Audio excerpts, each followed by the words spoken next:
Hello, Happy New Year, and welcome to the first show of 2022, which is episode 193 of the FReality Podcast. Today's show is going to be something a little bit different. It's going to be more of a casual roundtable discussion of our VR highlights from 2021. We'll be sharing our favorite VR games and headsets from the last year, and we'll also be looking ahead with our hopes and dreams for new VR games and hardware coming in 2022. We're going to round up this special episode with a Q&A session, so make sure you stick around to the end of the show if you want to ask us any specific questions. So, we've also opened up a cloud poll using an app called Slido, where you can submit your own highlights from what you played over the holidays, your highlights from 2021, and your own hopes and dreams for 2022. So if you want to join in the fun, just download the free Slido app on your smartphone or head to slido.com and just enter the code FReality. We'll put all the details again in the chat to remind you throughout the show. But for now, let me introduce you to the team and find out what they've been up to over the holidays. First up, in January, 2 years ago, this guy finally escaped from prison where he was known as the boss. He left a life of booze and hand-drawn erotica behind him and hasn't looked back since. It's the one and only. It's, of course, the Rowdy guy. How you doing, dude? You all right? I'm doing all right. I wouldn't say that I haven't looked back at that time, since I still kept a few of those erotica pictures. Yeah, of course. I kept a few of those. And I still, like times are a bit rough. So, I need to make a little bit of an extra living. So, that's what I do on the weekends now. Nice. But so some of the people might actually be wondering, my layout has changed a little bit. So I actually made it back across the pond for Christmas and New Year. So I'm spending Christmas and New Year with my parents in Belgium, and it's been great. It's been great to be back. It's been a little bit weird to be back as well, since it's the style is so different here, and it's really like I live in the countryside, so it's a little bit more quiet over here, even with the New Year celebration. So it's been great to be back. Yeah. So the question is, do you feel more at home in Belgium, or do you feel more at home in Canada now? I need to be careful because my parents are listening. He's defected. No, it's nice to be back, but I do consider. I do miss my own little house where I live in Canada. So I do miss it, but it's only for a little while that I'm here. I'm moving back in January already, so it's not for too long that I'll be staying here. But it's been nice to see some family, see some friends, meet up with them again, and then it's back to business when I get back to where I am supposed to be. Nice. Any sort of games, movies, highlights of the holidays? Can be VR or non-VR.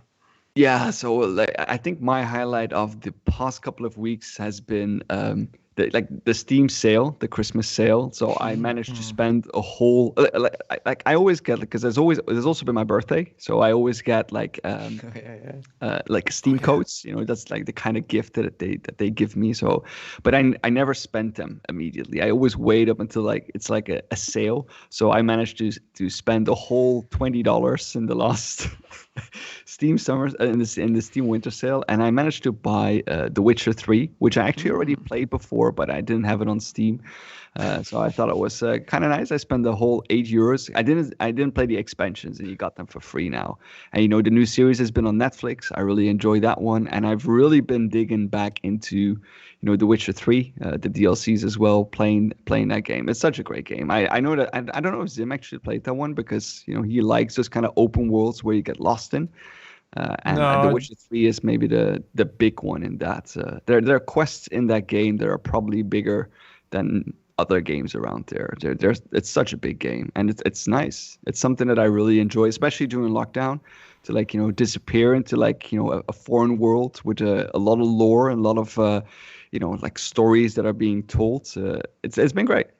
I'm surprised actually, because we talked on the last show that Cyberpunk 2077 is getting a VR mod, but they seem to have skipped over the Witcher series, which is, I would say, even more popular, right?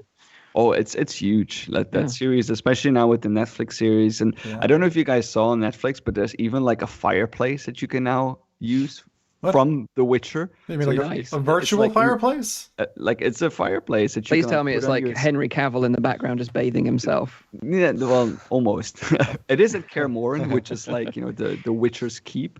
Right. And they have a fireplace that is just an hour long, and you could play it on repeat. So they're really trying to pull everything in there, in the Witcher universe. Yeah. Nice. Well, I would love to see that in VR. Yeah. Good to have you on the show. Glad you're keeping safe and well. And Sure. when is it you're heading home again? Did you say? It's in middle of January. Okay, cool. Nice. Canada, we waiting anxiously for you to return. Oh, I'm sure. I bet they are. So next up, this guy likes to spin his webs and swing between the rooftops. He's the Frisian Spider-Man from the alternate Spider-Verse. It's, of course, the amazing Spider-Nathy. How you doing, dude? Happy New Year. Yeah, Happy New Year, everyone. I am sometimes Spider-Man when I need it the most. You just like the feel of the suit, the tight. Oh suit. yeah. Spandex. Whatever your imagination goes to, Yeah, sure. No, but to be honest with you guys, I'm a little tired because I've been playing Halo all night till like 5 in the morning. I could see the sunrise already. I was like, Did you realize it was New Year, or were you like, oh, what's all that? I just opened the curtains for a moment. I was like, okay, cool. Then I closed them again and went back to my computer. So you literally, we're privileged to have you on the show because you would have been sleeping. Yeah. So I've been grinding, until I have to go back to the grindstone. You've been grinding in a different way. Yeah. I'm sure I have seen other people that can relate. A lot of people have been playing Halo Infinite in the chat. Yeah. It's not a VR game, of course, but a lot of people are enjoying it. No, I'm only playing the multiplayer, by the way. I'm not interested in the campaign, just so you know. But it's a fun game. I wanted to play Battlefield actually this year, but we all know how that went. I skipped over it, and then Tyriel, our friend, and this is why he's not uploading much videos, was asking me, "Hey, what? Yeah, that's true." He was like, "Hey, want to play some Halo?" I was like, "Yeah, but how much do I need to pay?" So like, it's free, and that's where the end of me started. Wow. And now I'm like 90 hours. I'm 90 hours in. 90 like already. A month or two. Yeah. Right. What are you grinding though? Like, what do you get for that? Is there like skin unlocks, weapons, or is it something else? I'm just playing for the thrill of being the top scorer or stuff like that. But you can get like weapon skins, and you can like paint your Spartan a certain color and things like that. But it's not very rewarding in my opinion. I just want to play and I just want to make some fun kills. And it's an old school feeling of like a great. But I shouldn't be promoting non-VR stuff on this podcast. That's okay. Wait, it's the holidays. We're all that's true. That's why I'm doing it now. Now I can finally speak out I'm a pancake gamer too. Yeah, well, we all are. Yeah, we all transitioned from pancake games into VR, right? Yeah. So. Also, I want to say congratulations. By the way, you hit 700,000 subscribers on YouTube. Great milestone. So yeah, congratulations, dude. Yeah, right before the New Year. It was a Christmas present. I guess from Santa himself. Santa's just there clicking the subscribe button just to take you over the line. It's weird though, because it does, like, you could say you're closer to like 1 million in a way. But it's strange that, at the start, when you start off this channel, you're like, wow, 50K, 60K. But after the 100K, and when you get your silver play button, like, I stopped counting in a way. I'm not really obsessed by subscriber amounts anymore. It's nice to see that you're still, that people are still watching your stuff. But it's not something that I'm really, I do post it because I do think it's a nice number and it looks great. But it's more the stuff that happens throughout the year that makes it, worth it. I think as well, like, certainly I feel this way as well. Like, the audience changes over the years as well. Like, initially it was very much PC VR heavy. You get an older crowd, very much sort of into like building and customizing PCs. And then like with the latest wave of like standalone and mobile VR, you get a lot younger crowd coming in. So yeah, it's a real mix, and it changes over the years, and I'm sure it will change again this year as well. So also it becomes like more affordable, like especially when you see like PSVR like jumping into the scene, you'll see that audience like change again.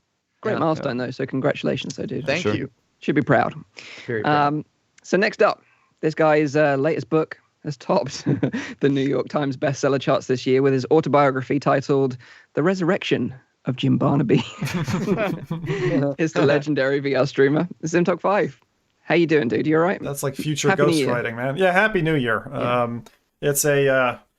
It's going to be an absolute, you like clinking up the roller coaster, and then you get to the top, the precipice, and you're like, this is going to go well or it's going to go very badly. Like one of those two things is going to happen this year. That's exactly how I feel. So due to some changes in the wind, my move got moved up. All my logistics had to be reset. Now we're leaving the UK on the 11th of January, all going well. So this is actually your last podcast with us for a little while. Yeah. You can see I've already started tearing the studio apart behind me, and their movers are coming in 5 days. Like this is go time. So proper. It's exciting for you. I'm really excited for you. The thing is, like, I will have to write Jim Barnaby's story after this because, moving, the 3 animals and the 5 humans is not a small feat in the middle of Omicron and everything else that's going on. So you should definitely like carve it in the wall somewhere still. Like, here was Jim Barnaby. Yeah. And then leave it like a PlayStation Move controller behind with your initials. Dig it into the walls. I have a Vive one, an old Vive one. I might just leave it in the attic somewhere.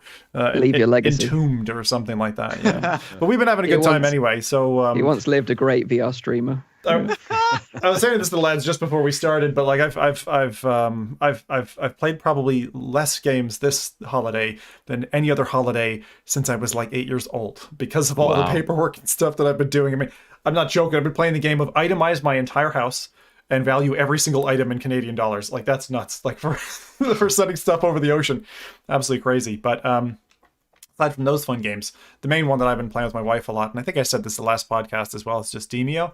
I've been playing Demeo. So we beat the first boss. We're currently working on Rat King. Just the two of us. Rat King is hard. Rat King is hard. I'm surprised we did it first go. I'm so surprised we did it first go. But we cheated a little bit. Like, let's be honest. It is tough. No. We sacrificed Rowdy. Yeah.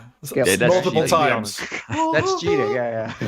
That actually still works. That still works. I thought they'd patched it out. Sacrifice Rowdy, you mean? When a player character dies, you can come back as a new character, provided the whole team isn't wiped. So we're still good, lads. We still have a chance to make it. They should make me a character in that game, and if you kill me, then you just get an extra life. I'll tell you what an extra life is. The bard, the new character, is really awesome. Very cool. I would not run a 4-person team without the bard anymore. No way. He's way too powerful. But he plays guitar. How does that work? He does like a triple stack on one character, and he can stack multiple characters. He buffs you up, so you do more damage, take less damage. He's like a real bard. Creatures away. He's awesome. He's fucking awesome. Yeah. That sounds really cool. I haven't jumped in since the new update, but and he spins out a tornado. So the tornado goes around the map killing things. It's awesome. So do check it out. I would recommend anyone who hasn't gone back to check out their Demeo. Free updates coming, more and more coming. So that's been loads of fun. Still haven't touched the latest Walkabout DLC, but that's on my radar as well. Bit samey actually, and then of course after the fall, been when I can getting my hook on that. That game is it's definitely. I wasn't expecting to kind of leave this year with a bit of a high, and I know we're going to go into a lot of this stuff, so I'll leave it for now. But I'm very glad with how December kind of has finished. Has kind of wrapped up in that. So been a good end to the year for sure. Yeah, it has absolutely. And one of the things I was going to say is, as Mike introduced at the beginning, if anyone just joined us, right, we're running a Slido. I'll just open up actually the first question, which is going to ask you what you've been playing actually as well, just over the last month, right, over the holidays and that. So let us know. It's what's called a word pile. For those of you who aren't on the visual podcast, who are listening back in the car or whatever, we'll talk it out. But what happens is so if someone puts down Demeo, for example, or Gorilla Tag or something else, and 2 people do it, then that word gets bigger. So the word pile is kind of fed by the more people giving the same answer. And then it kind of just piles up and you get a nice visual of it. We do this, we've done this is the 3rd year in a row. And so it's becoming a bit of a tradition for us. It's really cool to see that snapshot in time. I'd recommend you join us. Again, it's just sli.do or slido.com or the app. All of those work. And just type in FReality and you'll be there. So I'll open that up just now. Nice. While they're tapping away there, then I'll sort of share my highlights, because a bit like you guys, we spend so much time in VR over the year that kind of like the holiday season is kind of like a nice time for us to kind of just not play VR stuff and just catch up with some pancake games, catch up with movies and stuff like that. And I've been spoiling myself this holiday season. I've played so many great games. Just to name a few: Death's Door, Guardians of the Galaxy, Inscription, Doom Eternal as well. Wow, that's good. But Yeah, literally, the only one I haven't finished is Guardians of the Galaxy, but I finished the others. They're all fantastic games. I'd recommend each and every one of them. But my latest obsession is a game called Ready or Not. It came out 2 weeks ago on Steam. Relatively unknown game, but has got overwhelmingly positive reviews. 17,000 overwhelmingly positive reviews. And basically, it's like a kind of like a SWAT. Do you remember the classic SWAT games? Yeah. Or even the old school Rainbow Six games. I love Rainbow Six. I mean, yeah, me as well. So you'd have like a siege situation or something like that. You'd have to go in as a team, very slow, very tactical, approach a door. You've got like 5 different options. When you get to a door, you can either like kick it down, you can breach it with a shotgun, you could blow the door off the hinges with C4, you could peek it and throw a flashbang in. You need to check it for traps. And there's like buildings with like, you know, like 50, 60 odd doors in there. So like it's a really slow game, but really, really intense because the enemies in this game are very, very sharp. So if you do something wrong, you're gonna get killed like with a single shot. So it's all about playing tactically. So far, I've been playing a mix, mostly single player, but I have played online with other people. But communication, of course, is key. How does a single player work then? Yeah. Is it like... So you work with AI characters, an AI team, and then you instruct them what to do. So you can instruct them to stack up on a door, how to breach it, and then you can like run it from there. Is it like randomly generated then, or is it? So the levels are fixed, but the enemy spawn locations are randomly generated, and the civilian spawn locations are randomly generated. And the problem you'll get is, and this is where this game, like for me, is just phenomenal, is that you'll go into a situation and you'll look at someone and think, okay, they're harmless, they're a civilian, and then you'll shout at them to get down on their knees to then approach them and rest them, but then they'll just like whip out a gun out of their like waistband and try and take shots at you. So you can go in, and the thing is, you've got such a range of weaponry. You can go in and go like non-lethal. So you've got access to a taser, you've got access to a beanbag shotgun, you've got access to CS gas, and obviously all like lethal weapons like assault rifles and everything else. But you've also got like battering rams, like cameras that you can slide under doors to check out the rooms before you breach them. Tons of like gadgets that you can use at your disposal. So it really depends on like your kind of play style. Also like look through walls and stuff with like sonar beats and stuff like that. Not really, but they've got good audio, so you can hear footsteps in rooms if people are moving around. But yeah, it's funny, like when civilians don't behave themselves, it's like for example, like you could breach a door and you're all like a group of like dudes like all in black with guns, and you're telling them to get on the floor, and they'll just be like, F you, and they'll just like run out of another door into the arms of like a terrorist potentially. So you've kind of got to subdue like civilians as well, but obviously not kill them. So that's when the non-lethal weapons come in, so like tasers and beanbag guns. But yeah, it's in early access right now. It's got like 5 or 6 levels that are really well thought out, but they're adding more. But yeah, I've just been really enjoying it, and I'm looking forward to like getting a proper team when more people discover this game. But also I think, you know, a lot of the other games I played over the holiday season, they wouldn't really work well in VR. But this is one that's, because it's so slow and because it is tactical and methodical and relies on communication, I think it would be an excellent VR game. Wasn't there like Breach It, but it just didn't really go anywhere. But maybe this year or maybe next, like this may be a moment to reconsider this. I think the game on PlayStation VR was the closest we got, right? Totally, yeah. And it kind of gives me like Firewall vibes as well, like the kind of grittiness of it. But yeah, really loving Ready or Not. So if you're interested in that kind of like tactical police style game, definitely go and check that one out. Like Nathan, I'm a Battlefield nut, and this year was a little disappointing in that space, but I still want, if they like took a Resident Evil 4 kind of page out of the book and did Battlefield Bad Company 2 in VR, I would die for that game, you know. I really would. I really would. Of course.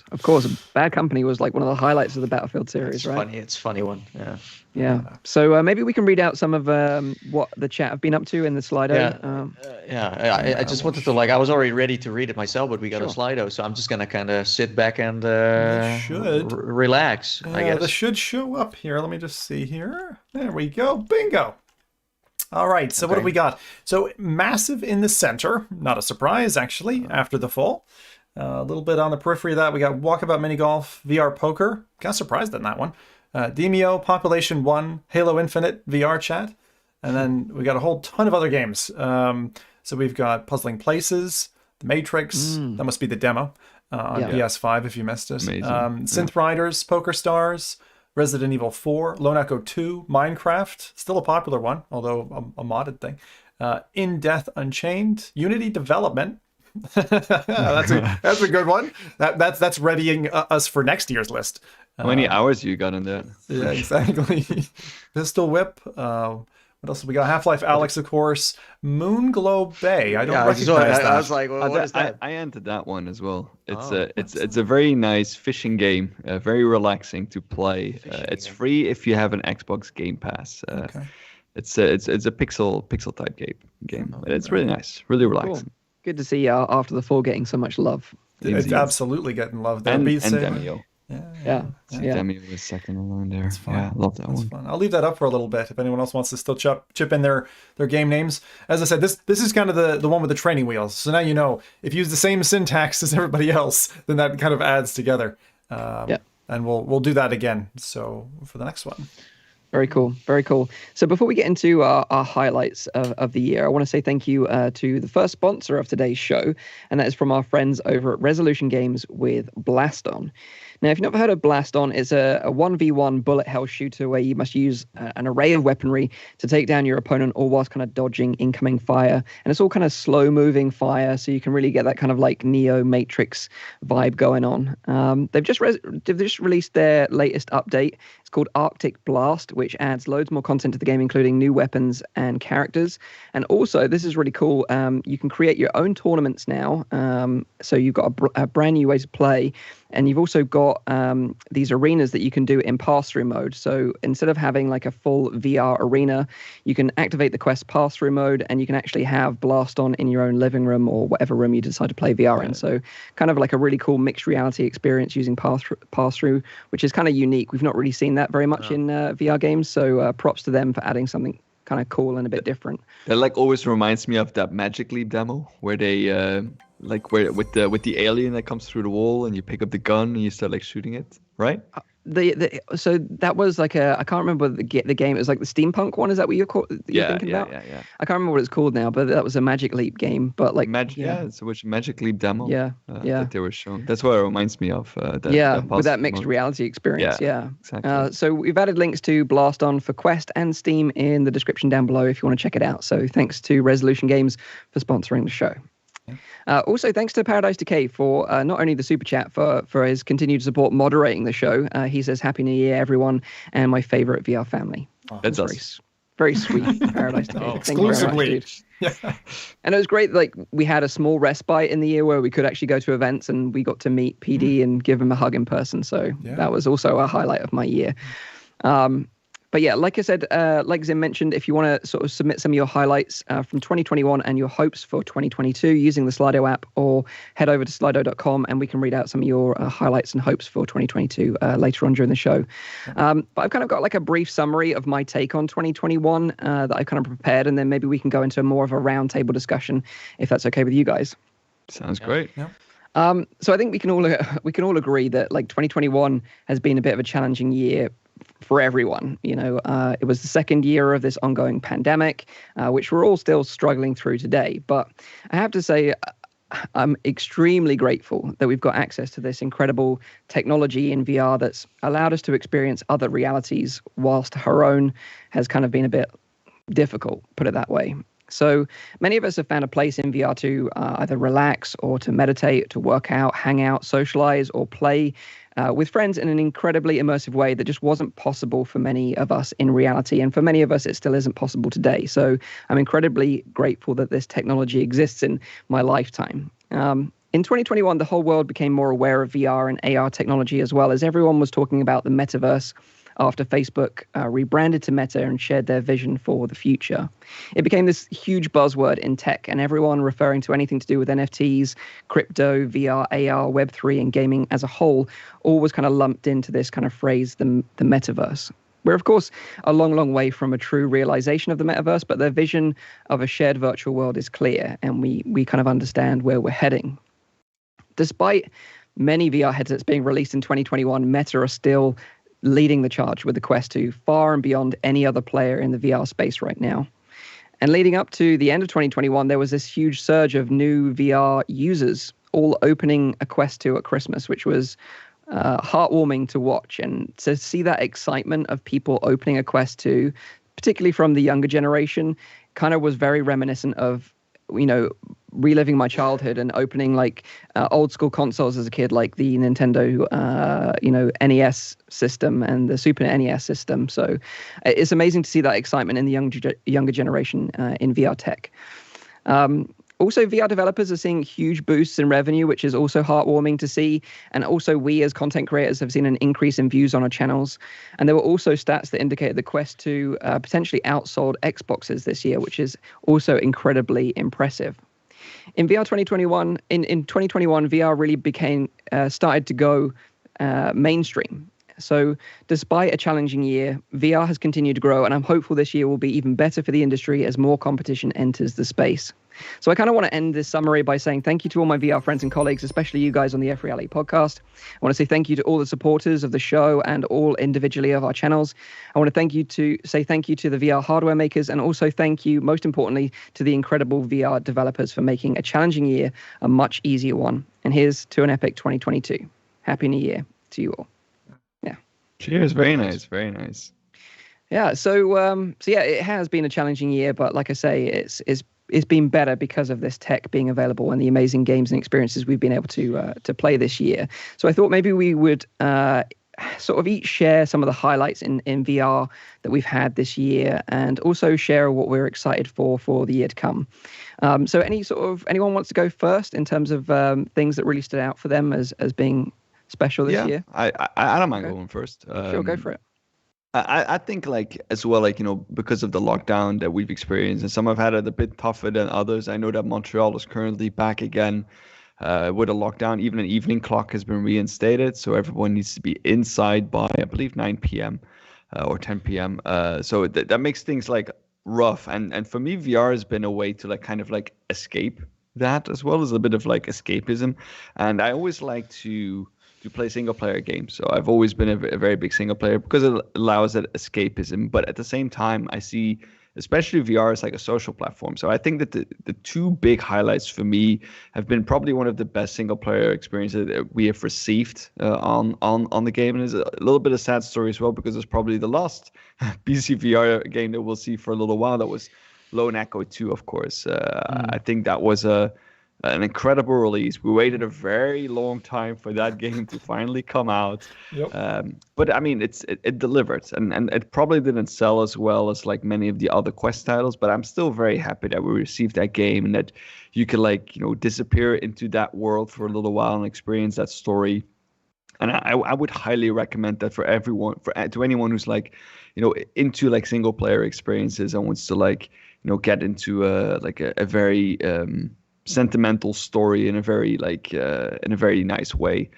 So I think that's my biggest highlight for the year. And then the social experiences, even though I'm not really a multiplayer kind of person, I still see that as a very important kind of thing, because you still want to be social in a way. You still need to be.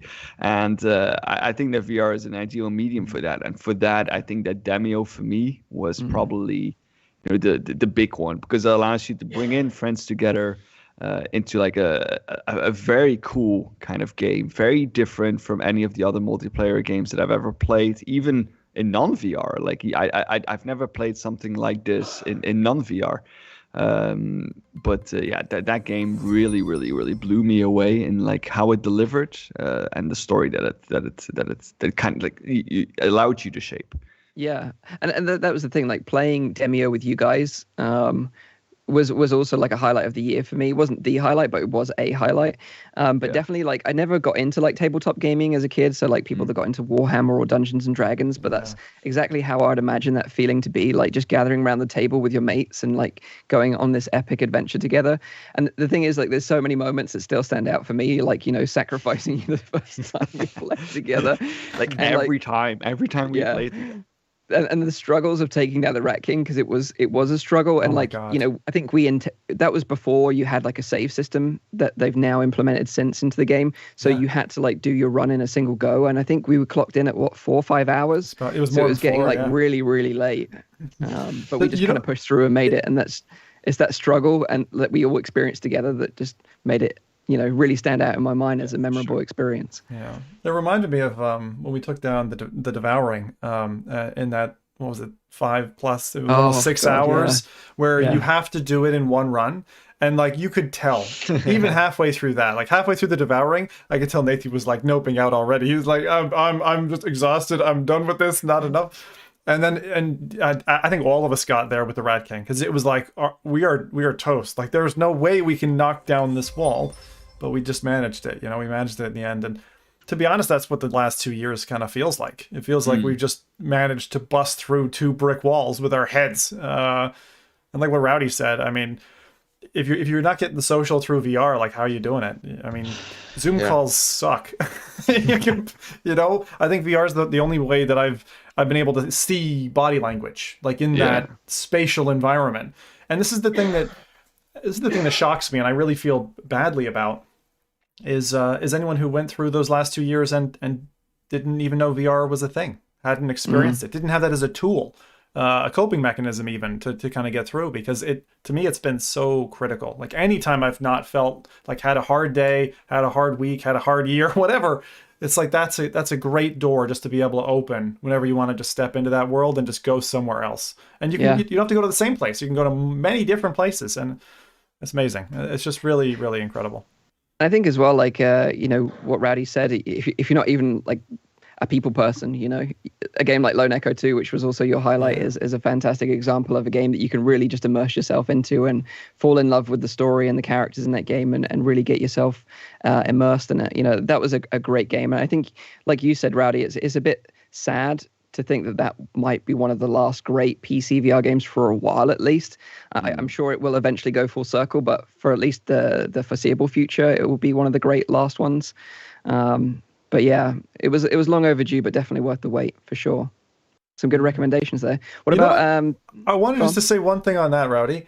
I wish I had known that there were non-linear elements when I had played through, because I didn't think to kind of wander off path as much as I did, because the first game was quite linear. It was, and the second game actually introduces a fair bit of non-linearity and stuff that you can go and find. So if you haven't played Lone Echo 2 yet, on the back of Rowdy's recommendation or anyone else here, just realize that. Like, go off the beaten track, because you can be rewarded and surprised. It was the time that I found the jetpack. That you can just and it completely throws any sort of like comfort settings out the window, and you can just spin and roll through space. It's super intense, but really fun. I think that was the only moment of last year that I actually got motion sick. I was like really motion sick. Yeah, for sure. But it was worth it. It was worth it. I also want to say thanks to Buck in the chat for the super chat. Happy New Year to you, wonderful bunch. Not just use him, and also Alan Moore for the super chat as well. Oh, not use him. You have to dig at me. Now you said it. You shouldn't have said that. Now Zim got included anyways. Thank you to Alan Moore as well for the super chat. So what about things you're really looking forward to in 2022, Rowdy? Anything that really stands out that you're like excited about? Yeah, I mean, I'm gonna go on that similar kind of trend. I'm still hoping that we'll get to see Assassin's Creed VR in there, especially because it's one of those games that I'm really wondering how they're gonna do it, because Assassin's Creed is known to be that open, non-linear kind of environment, especially like the later games that they've been making, open world, very focused on trying to like build like a living world where you can like roam around in. So I'm really wondering how they're gonna do that in VR. Because that's a challenge in non-VR. Like doing that in virtual reality is going to be even more impressive if they manage to pull it off. So I think that is a title that I'm really looking forward to. Maybe not because I'm that much looking forward to playing it, but I'm kind of interested in like, what's it going to bring for VR if they manage to pull something off? Because, there's other developers looking into that as well. And, the Rockstar is bringing GTA 3 already towards that. So maybe we'll see in the future like other open world experiences being made in VR. And I think that's going to be like a big thing as well, because that's not something that we've seen so much. But it would be a very welcome addition to How many years ago did this get announced? Because at one point I almost started to wonder if this is still happening in the first place. I think this was like in the Rift days that we got to hear about this. I think it was a bit later. Was it Quest? I don't think so. It was Quest days. It was Quest days that got announced. Yeah. But the Rift was still around, of course. The Rift was still around, but it was a double, wasn't it? It was Splinter Cell and Assassin's Creed. Yeah, I remember 2 images showing up, but that's all we ever got, and never heard anything since. Well, the same can be said with Project 4. That's also surprising. Smaller team, though. Smaller team. So more understandable for delays, I would say, than the bigger. And I would say, at least with Boneworks, the developers stress level 0, like Brandon. He's tweeted out that there is a trailer ready for Project 4, right? But he just hasn't released it yet. So the game is definitely still being in development, where we don't know if that's the case with the Ubisoft titles. But yeah, like, they'd be great games. And I think especially what we've seen over the last year with Resident Evil 4 VR, it's those big name IPs that attracts traditional gamers to the VR medium. Yeah. So I think they're going to be important titles. But yeah, it'll be interesting to see if we hear more about them over the coming months. So who wants to go next, highlight-wise? I'll hit it. Why not? So what I did for this highlights-wise is I just wanted to kind of recap on 15 games that made my year this year. Because for anyone who's like getting into VR and being like, I've heard VR is dead or whatever, like these are games that if you haven't played any of these, or at least you didn't know about them, maybe look them up and consider, buying them or checking them out. And I'll lead in with the kind of cherry on the cake, which is my runner-up and my game of the year, because those two I just wanted to just kind of get out there. Okay. The runner-up, and I have to say, this one had its title stolen. And the reason I went for this game, which is Space Pirate Arena, this is the runner-up, was because it is like Pokemon Go, I like games that get me doing something that I've never done before, and I did this socially, with my wife, Buck, a few other people, went down, rented various basketball courts, played in my yard, all kinds of stuff. I went like well beyond the effort levels I normally go to game. And that's similar to like the experience we had when Pokemon Go washed over everybody and got you outside, got you like engaging in real life again. So that should have probably taken it. The problem is that last year, was it last year? I think it was last year, Valve broke my heart saying that Left 4 Dead wasn't coming for VR.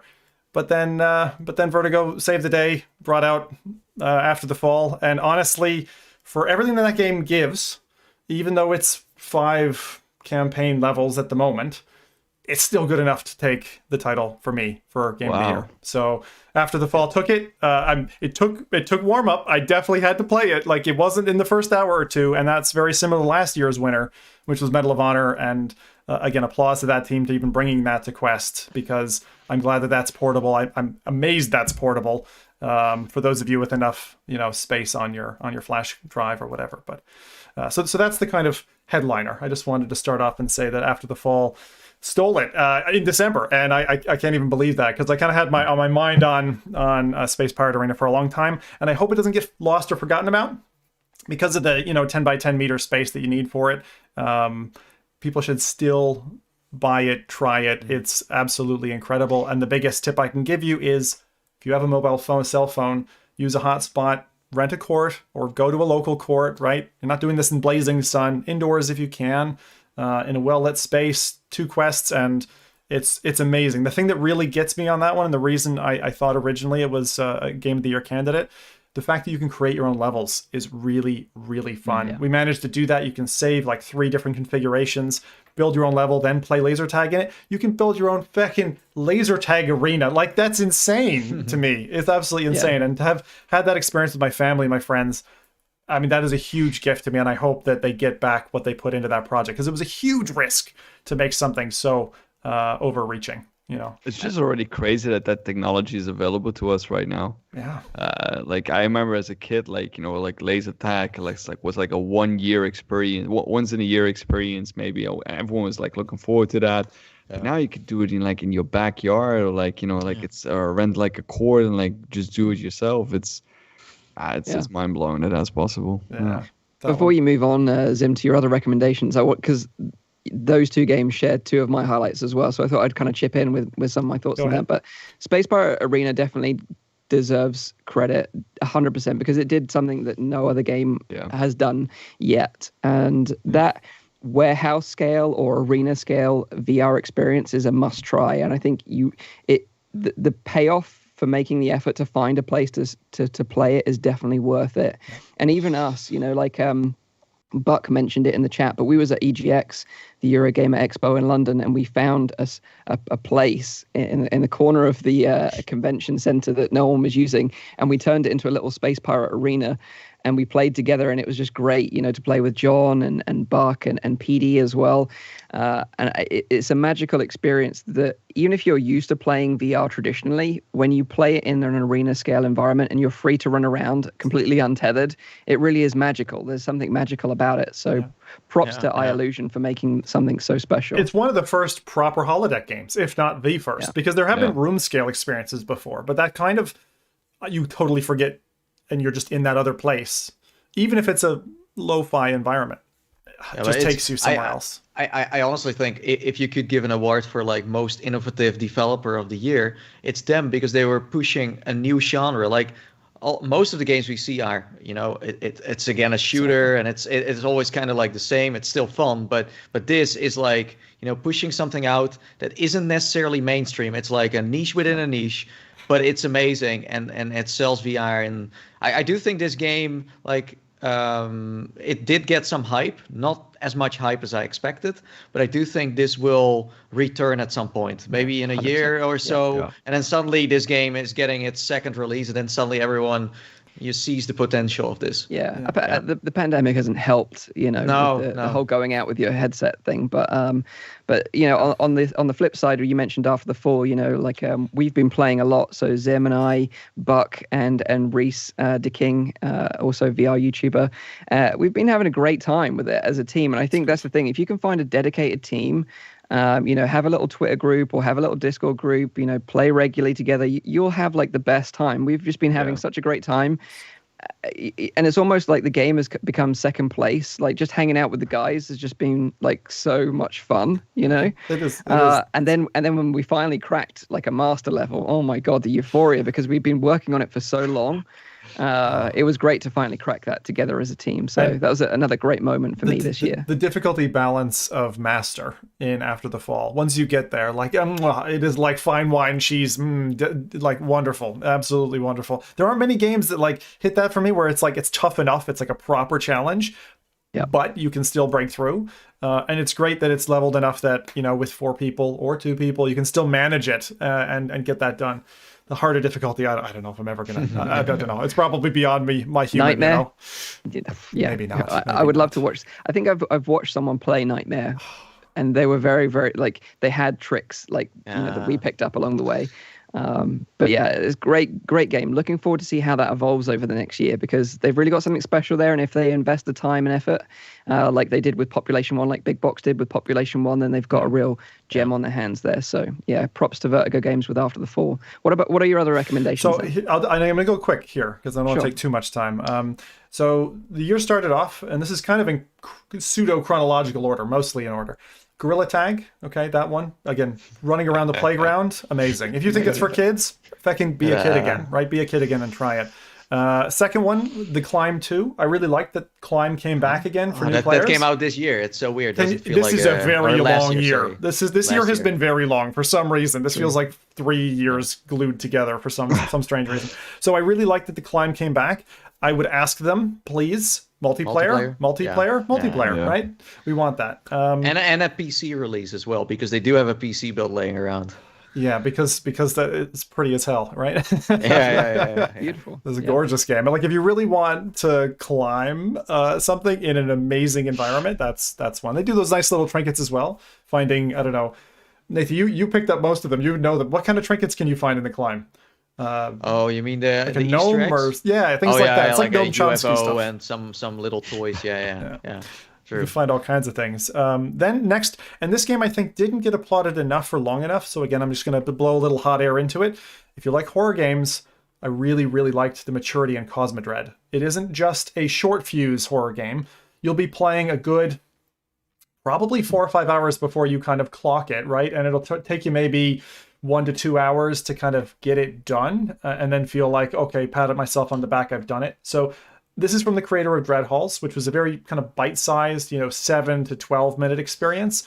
And to have been able to expand that out into a game that can keep your attention, keep the tension, but not be leveraging just jump scares, Cosmodread really deserves your money if you are into horror. Now, just a word of caution, if you're new to VR horror, if you're new to horror in VR, it hits a lot harder than it does on flat. So just bear in mind, if you're a new quester who's just come across this podcast, just maybe, dab your feet into something first before, paying a lot of money for 5 horror games and then realizing you're not up to the snuff. But yeah, Cosmodread for me was a really, really big one. Like start soft with like Alien Isolation. Or something. Yeah, real soft. Yeah, just cowering and peeing yourself in a closet, right, Rowdy? Jesus. That is possible, by the way. There was a mother mod for that if you do want to play Alien Isolation. The other one that came out was the standalone version of Pierhead Arcade, which confusingly is actually a merger of Pierhead Arcade 1 and Pierhead Arcade 2. It's available on App Lab, and it's just called Pierhead Arcade Quest. So you can get that. It merges all their games together, which is amazing. And if you can play that with like up to 4 people, it is a great family game. That is one that I used in the middle of summer. That was like, I want to take my kids to the arcade, play pinball machines, play coin droppers, get them a plushie, and have my daughter annoy me with an air horn. It's great for that. It's a really great family game. So if you don't know about App Lab, if you're new again, check out App Lab. There's tons of games on there. It might be a little bit overwhelming, but that's a really good one. Pierhead Arcade Quest. Mike, you talked about Doom. I actually, this year, for the first time ever, I'd played Doom VFR when it launched on PSVR, but then I played the first Doom. I beat that, and then I went on to Doom Eternal, and I really like both of those games. They're both amazing flat games. And then I wanted to get that Bloodlust saturated in VR, and Everslot absolutely fed that. That Everslot, and they just had an update. I'm really keen to check it out. Everslot is like your Doom fix in VR. The enemies move, they climb on walls, they jump, like it is an active FPS. So if you're looking for something a little bit more bludgeoning, then that's another one that I'd recommend. On the complete opposite side of the spectrum, Puzzling Places is where I escaped to this year. That is a game that is photogrammetry, so you piece together these scenes, which is basically a puzzle. And I thought puzzles are boring. I thought puzzles in VR would just be as boring, but it turned out it is like a special thing. And with the ambient music sounds as you clasp the various bits together, when you progress, it must be like 10%, 20%. There's these little sounds that go off, and they could be little fireworks and all kinds of stuff. All these noises of horses in a stable, absolutely enveloping. It's a beautiful game. It's beautiful. Very, very chill. Very chill. It's like the headspace. It's a perfect game for that. It's like last year's, was it the connected version of Tetris came out? Because Tetris Effect, if you have kind of overlooked it from previous years, is another one which had a similar power to it. So that was Tetris. The other ones that I'll go quicker through these. I said Space Pirate Arena already. Just a quick tip, that's Space Pirate Trainer, and Space Pirate Arena is inside that package, just in case someone's... DX, yeah, Space Pirate Trainer DX might be a little confusing. Squingle, I've mentioned that before. I like that a lot. It's a puzzle game. Song in the Smoke, which is a survival game. It's like got a cult following. Loads of people are singing praises about this. I've played several hours in it. I love it. I just want more time in it. I can't wait. So that one. That can be actually like, because I saw people in the chat saying as well, like at night that turns into a proper horror game as well. Yes. It's the only like well acclaimed game that I haven't played this year. Like a lot of people have been talking about this game. It's the only one that a lot of people have been talking about that I haven't played. So well, I really should. January. To play that one though. Yeah. Like really, like you need to sink time in that one and let it grow on you. I would bank 4 or 5 hours even just to say I've introduced myself to the game. I understand all the main elements. You need probably 5 hours set aside for that. Cool. Lone Echo 2, Rowdy already mentioned. Fantastic. Resident Evil 4, of course, again, tip my hat for the conversion. I love conversions, actually. Hubris, which was weird. That's a demo, something coming up in next year, and that's partly answering the next question Mike had asked. Ancient Dungeon, which finally saw its proper release, which is a roguelike indie dungeon game. Absolutely fantastic from a single dev in Germany. Love that. Mentioned Medal of Honor dropping on Quest, which was fantastic. And then my game of the year was After the Fall, and that kind of finished the year for me. So if anyone says to you VR is dead or what, like, it's totally rubbish. This has been a fantastic year for VR. We've really gotten a whole plethora of different categories have gotten fantastic titles. So no matter what you want, I feel like there's something there for you. This is one of the best years that I can remember in terms of the breadth of content and fantastic content in each of those channels. So Nice. So what I'll do is I'll chip in next with some of my highlights, and then we'll move on to Nathy. But yeah, like I said, Space Pirate Arena and After the Fall were definitely two of mine. My number one this year was definitely Resident Evil 4 VR. I think it's one of the best ports of Resident Evil 4 to date. I've pretty much played them all. I played the original on the GameCube. I played the remake on the Wii with the motion controls, and I played it on PC with an HD remaster, and then I played it again with the Quest version. And the Quest version is by far my favorite because, actually being in the shoes of Leon Kennedy and exploring that world is completely something else, a completely new take on that game. And I think they did an incredible job in porting it over. Some things worked better than others, like the lake was a particularly low point for me. I think they could have handled that better, and that actually made me feel a little bit motion sick for the first time in a long time in VR, just because my orientation was just completely thrown all over the place with the cutscenes cutting in and out. But overall, I think they did a great job with it, especially with the different comfort settings, especially because there's a lot of newcomers coming into VR, and it's a big title that attracts a lot of traditional gamers coming into VR as well. So that was definitely a highlight for me. A question on that one, Mike. Have you ever seen, I don't think we've ever seen any studio, any platform push a game as much as Resident Evil 4? No, like Oculus Meta. What was that, Nathan? 20 plus videos? Yeah. They promoted everything on social? It's crazy. Yeah. It's crazy. They were super proud of it, and they should be super proud of it because, they were overly proud of it. Didn't they paint Oprah's car, right? With a zombie? No? Yeah, Oprah, yes. She recommended, But yeah, I played through it in like 2 or 3 sessions. I was just completely engrossed. I couldn't stop playing, it was a pleasure to play through. Like I know we had this discussion before. You can go back to it. I think it's like 2-3 episodes ago when I was like in Paris. Like it ignited this whole hype for more ports. I think because of this game's success, we're going to see an increase of so many ports. But hopefully that's what the discussion was all about. Hopefully we're also going to see built from the ground up VR experiences. So it kind of balances out in that sense. Of course. Yeah, it needs a healthy mix of both, I think. But I do think those big name titles attract, another crowd, which I think is important to grab hold of those people. And this game was made to be a VR title. Doesn't mean that every AAA title should be a VR game, So it needs to be handpicked. It needs to be looked at, and then agreed. Yeah. But a great game, yeah. Great game. Absolutely loved it. But a couple of hidden gems that I really want to give some spotlight to. One of them is Cosmodread that Zim mentioned, because I really got into Cosmodread as well. And it's probably a hidden gem, I would say, along with the other game that I'm going to recommend. And like you, I was sort of wanting a Dead Space game in VR. I still want that now. So if they're going to make a port of a game, Dead Space would be the one that I would personally choose.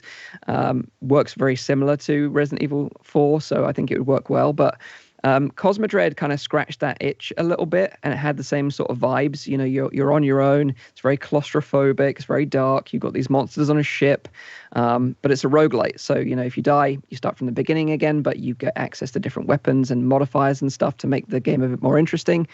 I've been eagerly waiting for the developer to add more content to the game since its release, but I don't think I've seen that. I've been kind of like every now and again checking in, but I think it's more polished that he's been adding. Am I right? He's been slow. White Door Games, Sergio Hidalgo, they've been really slow over the years to kind of add. He'll release it, he'll tweak it, modify it, and then you'll probably see the year following he'll drop something in, and like with no patch notes or whatever. He's evil that way. Like sometimes he'll drop something in and then you'll be playing it, you're like, oh my god, I didn't even know that thing was there.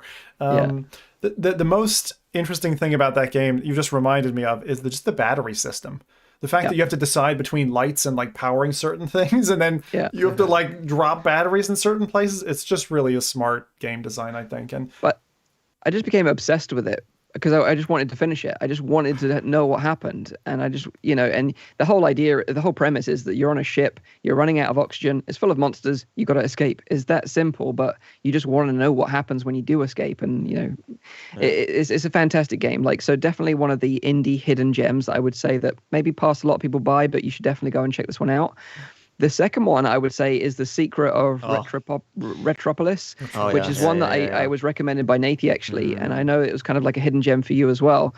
Yeah. But basically, if you grew up in an era like I did of point and click adventure games like Monkey Island or Beneath the Steel Sky or like the Indiana Jones series, whatever it might be, you've probably not played a game like that for a long time. And if you play this, it gives you those vibes like all the way back again of like just like wacky discovery, like, oh, if I combine this with this, it's going to solve this puzzle. And it's got some great moments in that.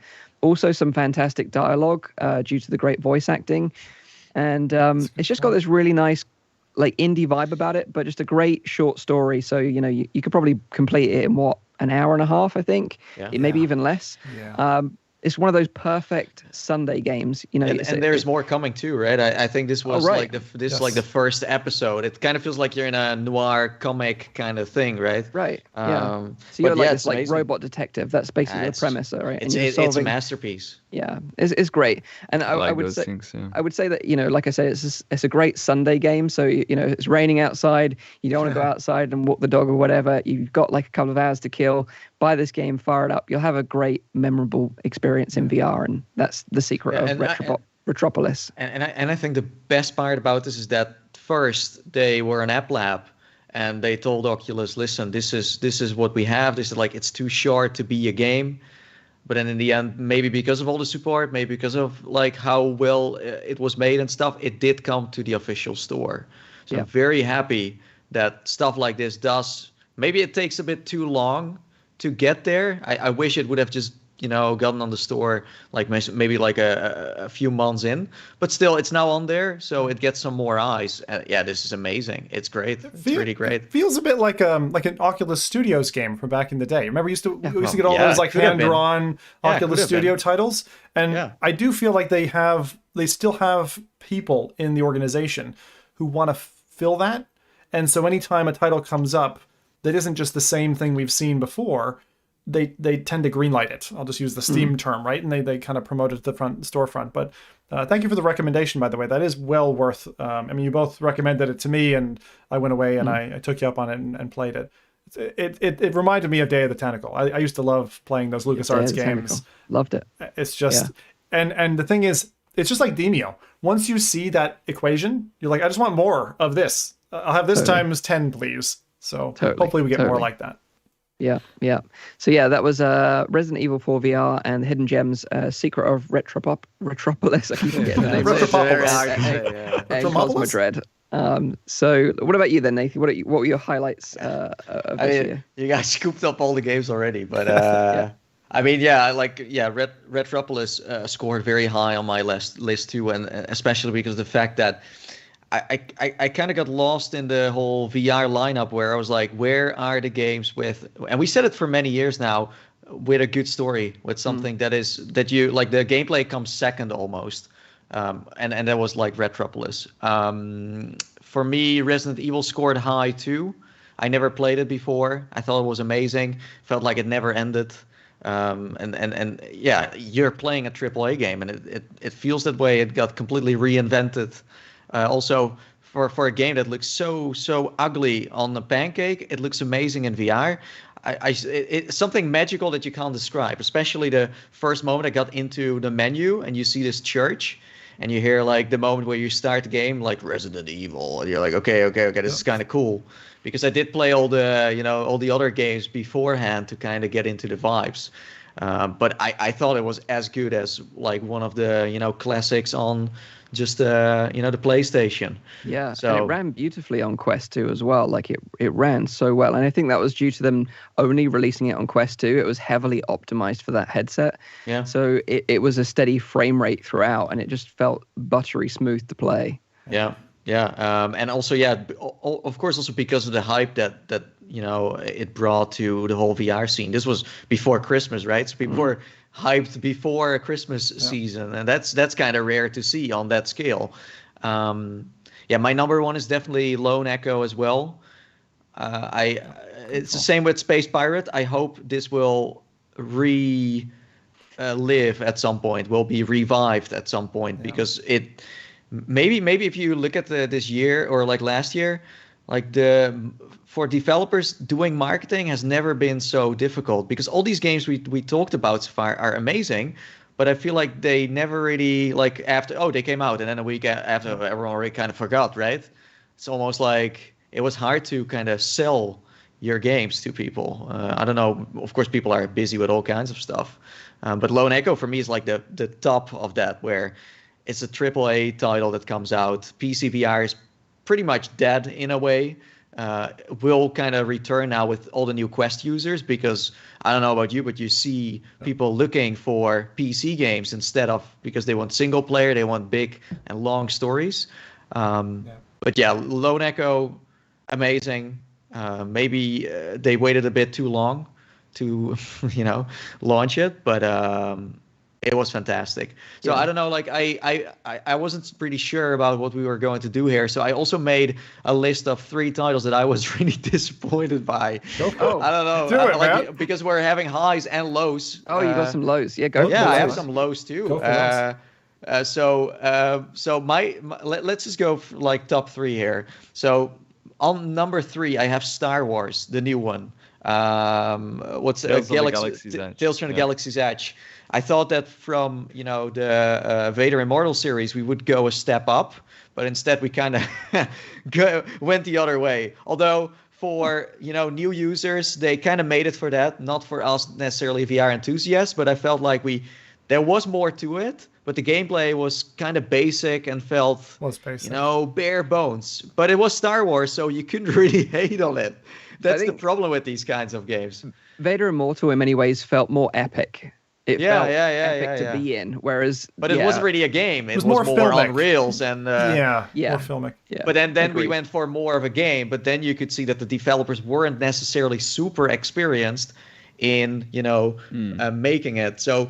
yeah, that wasn't really my jam. Hopefully the next game, they're maybe going back to the Vader Immortal roots, but then with more gameplay, because I think that's what we wanted from Vader Immortal. More gameplay, maybe not episodic anymore. Go for one big game, because this trend of Jurassic and also Star Wars, not my cup of tea. And it also kind of failed if you look at Jurassic. Yeah, I think both DLCs failed in that sense. I think it like you said, it would have been better for them to release it either episodic or as a full package, because just releasing it as an update, it got lost in the whole wave of everything else going on, and a lot of people missed it. So from a marketing perspective, I think that was a bad move for both of those studios. The other problem in that, if you're going to release episodic, at least Vader Immortal wasn't episodic and serial. In other words, you have to beat the part A to move on to part B. I think that's a poor design choice. I can understand why they would do it, but I honestly think you should just allow a button that says skip to part B. It's like, I've reinstalled at this point. It's been a year and a half. I'm on a new quest or whatever.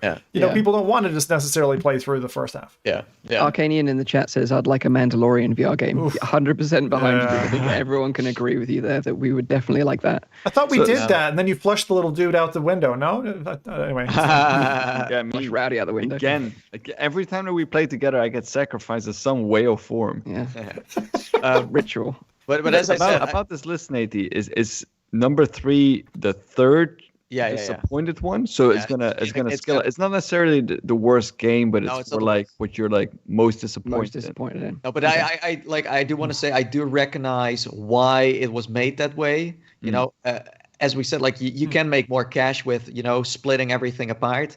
For VR beginner users, they're having a blast and they think this is the most epic thing they can play in terms of mechanics, visuals, etc. Well, it's not, but they'll discover it. They will find out in a later run that there's more out there. So it did sell a lot of headsets, and it was good for the industry. But for me as a VR enthusiast, I've yet to play a true Star Wars VR experience that is like really well. I mean, we had Squadrons, but that was of course a pancake title with some.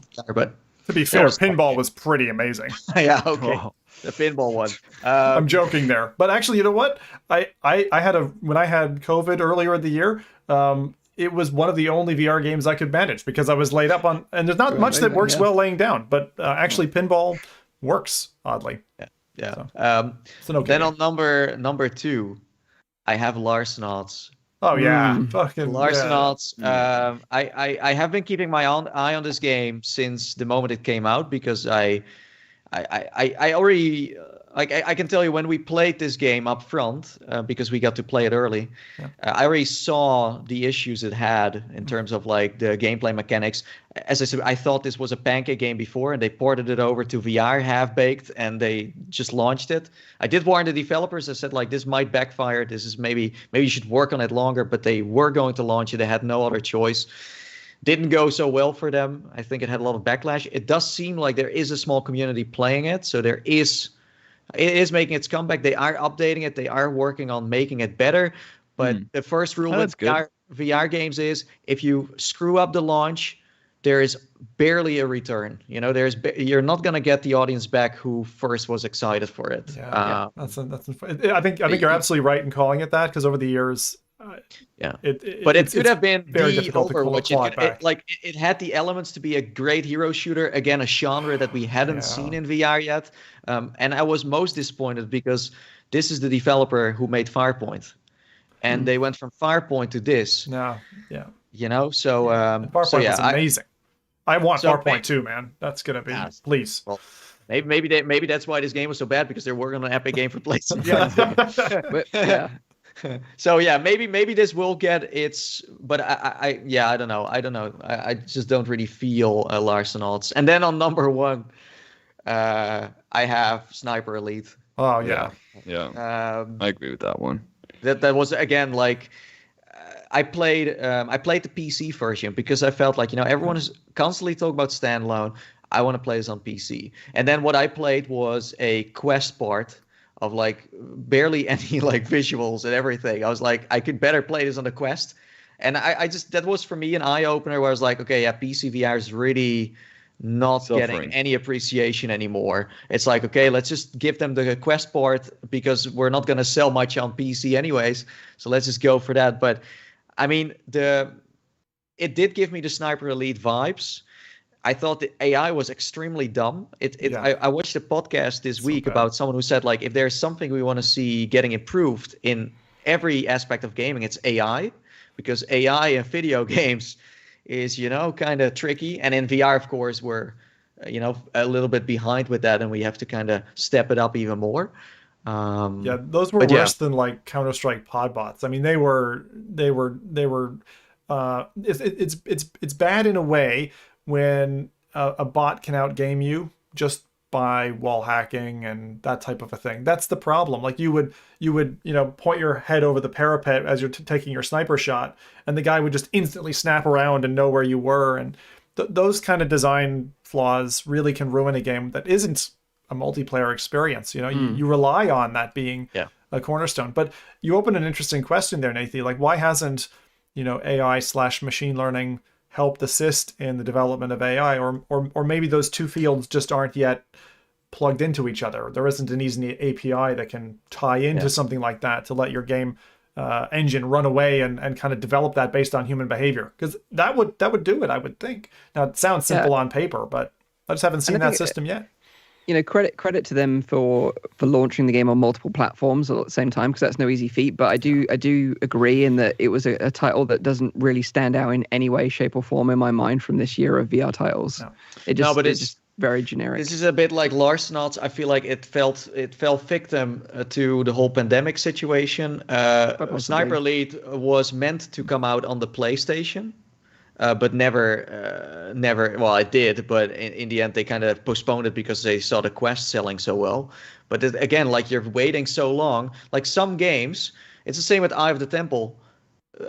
Also a great title, but it should have been launched 2-3 years ago. And I know that's kind of easy to say from my perspective because I'm not making the game, but in some years when you decide to launch your game, it's maybe not the best year to do it. And then you just don't sell. And that's a shame, I know. But, you know, Quest is now the platform that kind of rules the whole planet here. So if you don't launch your game there, So those are the games that I was kind of almost giving up on the whole gaming side, because for a while in the summer I was like, where are the good games? Are there still things coming out that are actually decent? Of course, you have the indie devs on App Lab who are carrying the torch, but when AAA devs like these are fucking it up, then I start to really wonder what's going to happen with the industry. We should also highlight the VR, especially on the PC side, the VR modding scene was really, saved the day in terms of PC VR content. Yes. We had amazing mods from like Luke Ross. We've also got like mods in the works now that are coming soon. Like, for, what was it? The dwarf one, was it? Hard Rock Galactica? Is that what it's called? Actually, Deep Rock Galactic. I have Deep Rock Galactic. Ever since you guys mentioned that, and then Rowdy was so emphatic about enjoying it, anytime I want my kids up at 7 a.m., I just say rock and stone, and they fucking jump out of bed and we go play. It's amazing. I can't wait for that to come into VR. I think it's going to be a fantastic experience. But yes, the modding scene has been good. I actually think the DLC scene has also been very good. A lot of our favorites have been getting great support. I mean, that walkabout map that we all played together, the one with the windmills on it that looked like Dutchland or whatever, it was just incredible experience. And to get that kind of content added for no extra money, mad. It's just like, it's mad.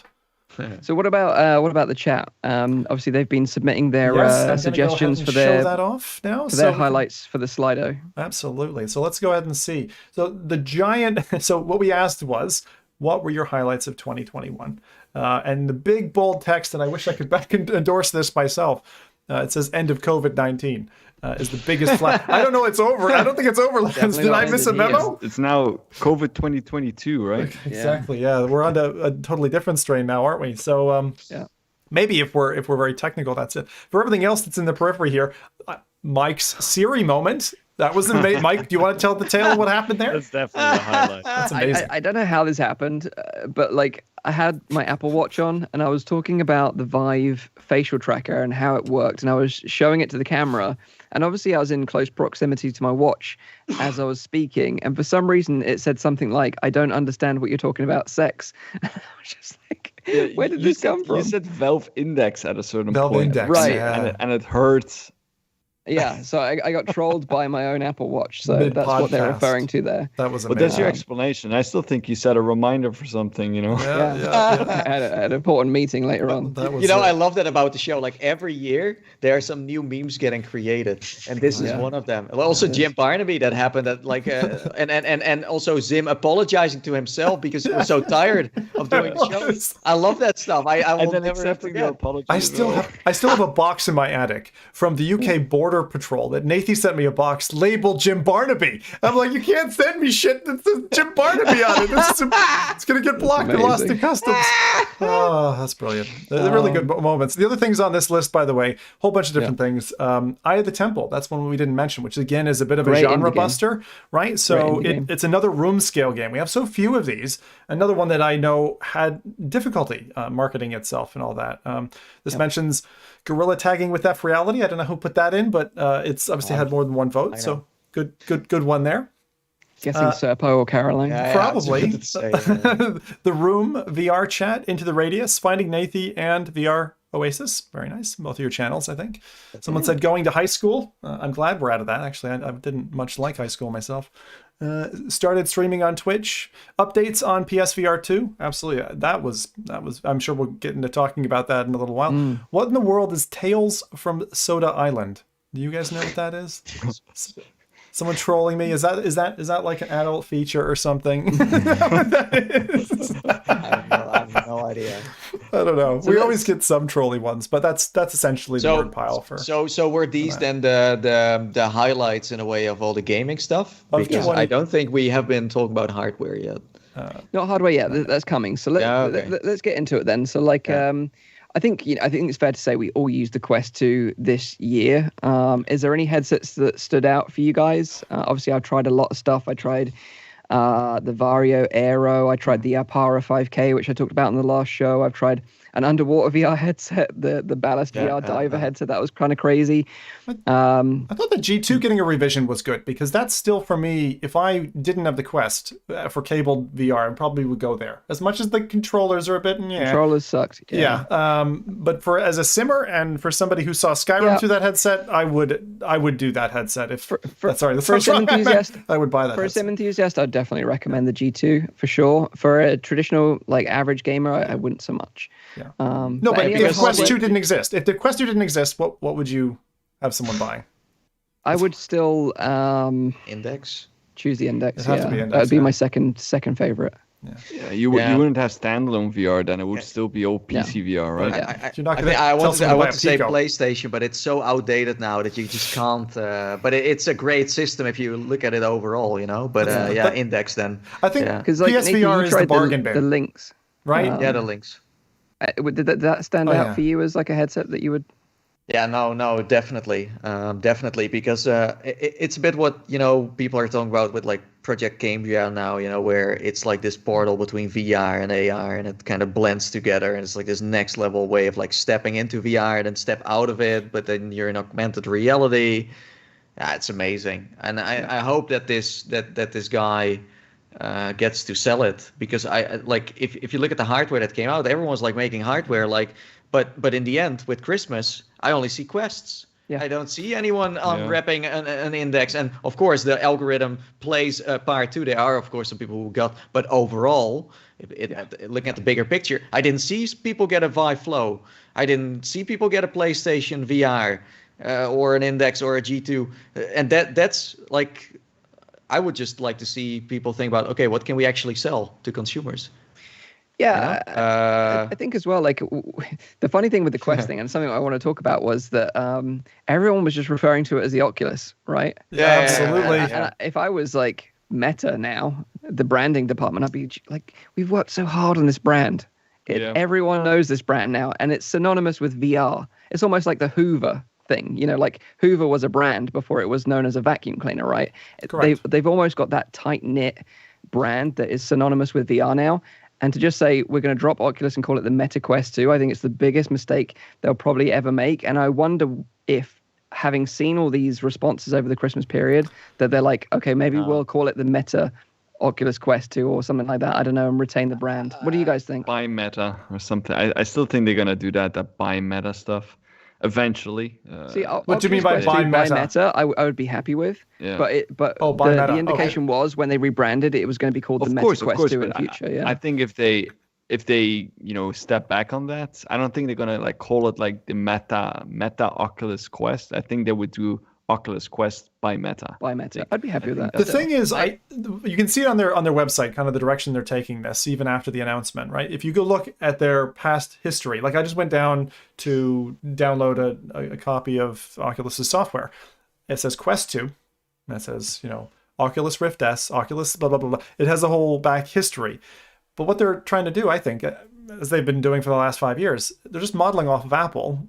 They want to make their headset so ubiquitous, so much the answer, that it's not called Apple iPhone. People just refer to it as iPhone. And the same thing for Quest, right? They just refer to it as Quest. So I actually think that although they're dropping the Oculus tagging, and I will continue to still keep calling it Oculus Quest and things like that, because I'm so connected to it almost spiritually at this stage. We've said this before, though. Can I remind you? Go, please. So we were all at Oculus Connect 5, 6, maybe. We were doing a podcast live at the event, and we were talking about Santa Cruz, and we were like, I'm never going to call this thing the Quest. It's going to be Santa Cruz until the day I die. And then look what happened. Quest. Yeah, I think it's like, I think the Oculus brand's still going to disappear even after all of this, because the main reason why people said it is because it was on the box. If they changed the box 3 months before, then everyone would have called it Meta. That's the whole thing. I still think the Quest box, one of the weirdest designs of someone like almost using paint.net to put the Oculus logo on top of it. But that's the reason why everyone is calling it Oculus. But yeah, I thought it was funny too. I think it's going to disappear with their next iteration. Correct. Like the Quest 3. I think you're right. I think what happened is, I think Mark or someone in the team said, okay, this is the vision where we're going. And someone in the logistics department said, we've already got the labels on the boxes. This is a freaking nightmare. And they're like, just change it. We're making this huge announcement. They just didn't get their timing right, and so I agree with Rowdy. Next iteration, it's out. We're just in this messy transition period. Yeah, no, unfortunately. It was crazy to see that when there was this big, like this like what we called Oculus Connect and the Facebook Connect and maybe Meta Connect. It's gonna change every year. Yeah, I know. It sounds weird when I say it too, but the thing was, like, all these companies were like, they were almost scared of what they were going to announce, because we also thought that they might show something that they're working on for the future, and they did kind of with Project Cambria and stuff. But that's why we saw this influx of all these headsets coming out suddenly, and they all had to be launched. Well, I think some of these headsets that came out last year, they shouldn't have launched in the first place. They should have just waited it out, because, as I said before, now with Christmas, I see all these kids, and mainly kids, by the way, getting a Quest. And maybe the adults get something else, but overall, this influx of kids, the kids decide where the VR industry is going on the consumer side at this moment. And if you tell kids, hey, Vario Aero, yeah, cool, 2,000, you know how much your dad makes? That's how much this headset costs. You know what I mean? Yeah. But even like the weight concept, even for things like Vive Flow, it does feel like they rushed that to market because of some of the configuration choices that they made for when they had to launch it.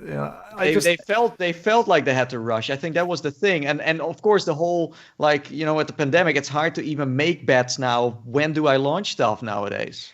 The problem with the Flow was there wasn't a clear understanding of who this product was for. It was for a market that didn't necessarily exist. HTC, that was the problem. And yeah, even I said that many times when I tried it for the first time, and I was like, just like trying to understand the product. I was like, who is this for? And when you can't clearly answer that question, that's tricky. I still have hope for that line at some point, that type of headset at some point. But yeah, I don't know. But again, just to reiterate on something that, like Nathy said, with PC VR, everyone seems to be making a PC VR headset right now, but there isn't the games launching on PC VR right now. That is the biggest problem. You can buy an Arpara, you can buy a deck of gear, you can buy a HP Reverb G2, you can buy an Index, you can buy a Pimax, you can buy whatever you want for PC VR. What are you going to play? You're going to play games from 3 years ago? Great. But you've not got anything really to look forward to in the future. Yeah, to look forward to. Yeah, no, that's right. You've got like Vertigo 2. Great. I think if you're a VR chat enthusiast and you want full body tracking, great. You're going to love it regardless of what headset you buy, as long as it's like Steam VR compatible. And then you've got the sim enthusiasts. I think they're the ones that are kind of propping up the PC VR scene right now. But it's just very easy to launch a PC VR headset and then point to Steam. It's like, okay, Steam handles the rest. But making a standalone headset with maybe a library of games, and now with the Quest getting so many updates, like there is no tomorrow. But I feel like then just don't make a PC VR headset. Just use the research for 4 years, keep your mouth shut, and then come out with something. Don't go for the short term, go for the long term. The market moves so fast, though. It's so hard to compete with a company like Meta, because by the time they release the Quest 2, they're already halfway on the Quest 3. There's features in there that other companies probably haven't thought about yet. It's so hard to compete with that. Totally. I think the only company that's come close to what Meta has achieved with the Oculus Quest 2 is Pico with the Neo 3.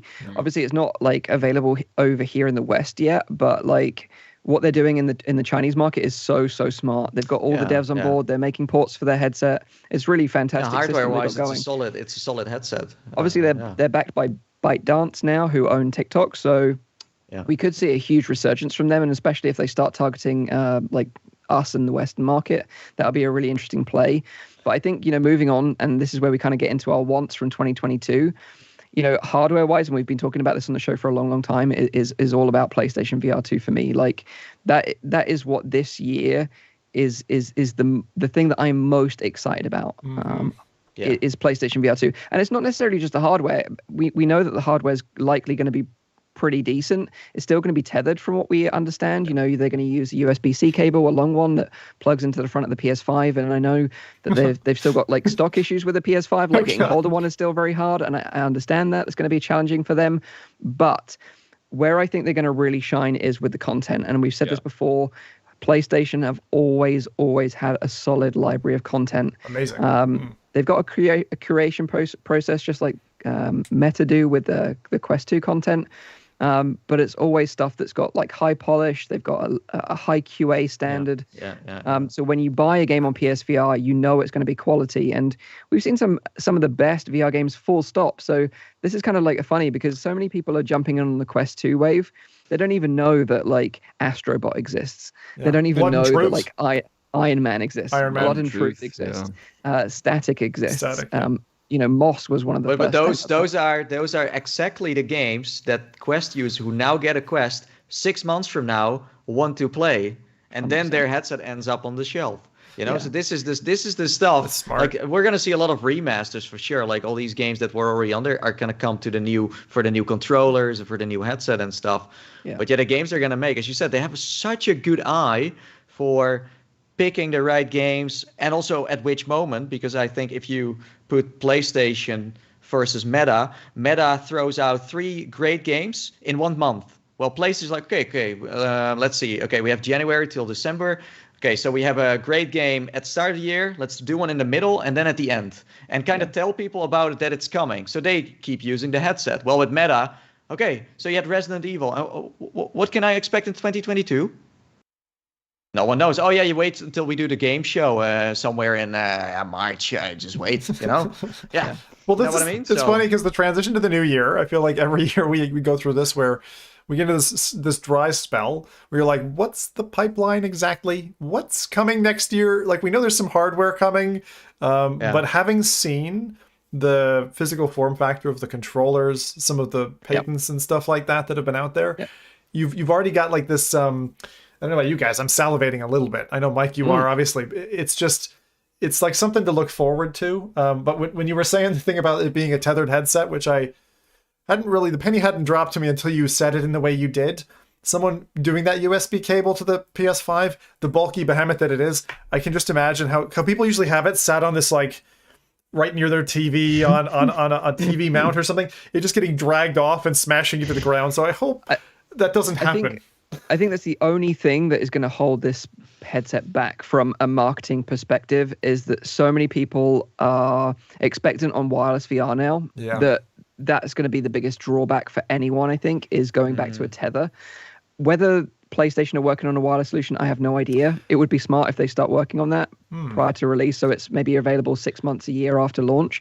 But I don't think it's going to matter so much when the content quality is so high. That's what I think. You're willing to make that sacrifice. That's what I think as well. And maybe they reinvent the cable in a way where you have like something over top that comes with the box, and they, you can having a cable isn't necessarily a huge deal breaker. I think it's still welcome.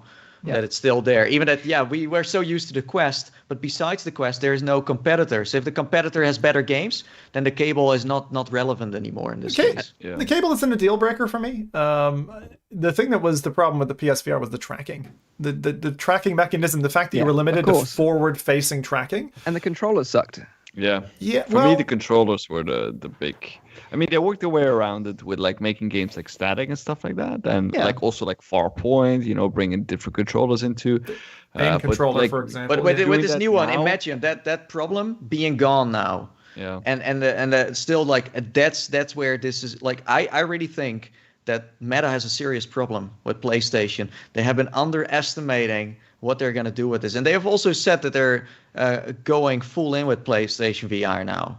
And they didn't like with the first generation. They didn't even try yet.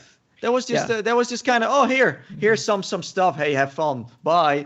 But it was already freaking epic. So there's 2 things I want to mention that are completely hypothetical. I don't know any information, by the way. This is all just like what I would love. Imagine if you can connect this PSVR 2 to a PC and use it as an inside-out track PC VR headset. That's one, because PlayStation have already started porting PlayStation-owned IPs to PC. So we've seen Horizon Zero Dawn, for example, is now available on PC. Other PlayStation games coming to PC. So if it's a PC VR title, imagine if they started bringing PSVR games over to the PC platform. So like, PlayStation VR exclusive VR titles like Iron Man, for example, get a second wind of life on PC. That would be really interesting. But the other thing that I think is really interesting, because the rumors are that this headset has built-in eye tracking, is that I've got a feeling that they're going to relaunch PlayStation Home.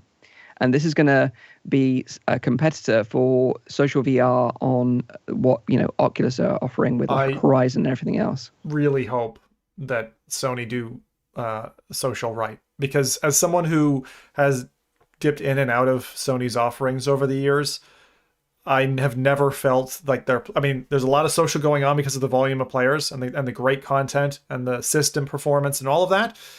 But the PlayStation messaging and being able to connect with other players has always felt awkward to me on PlayStation's platform.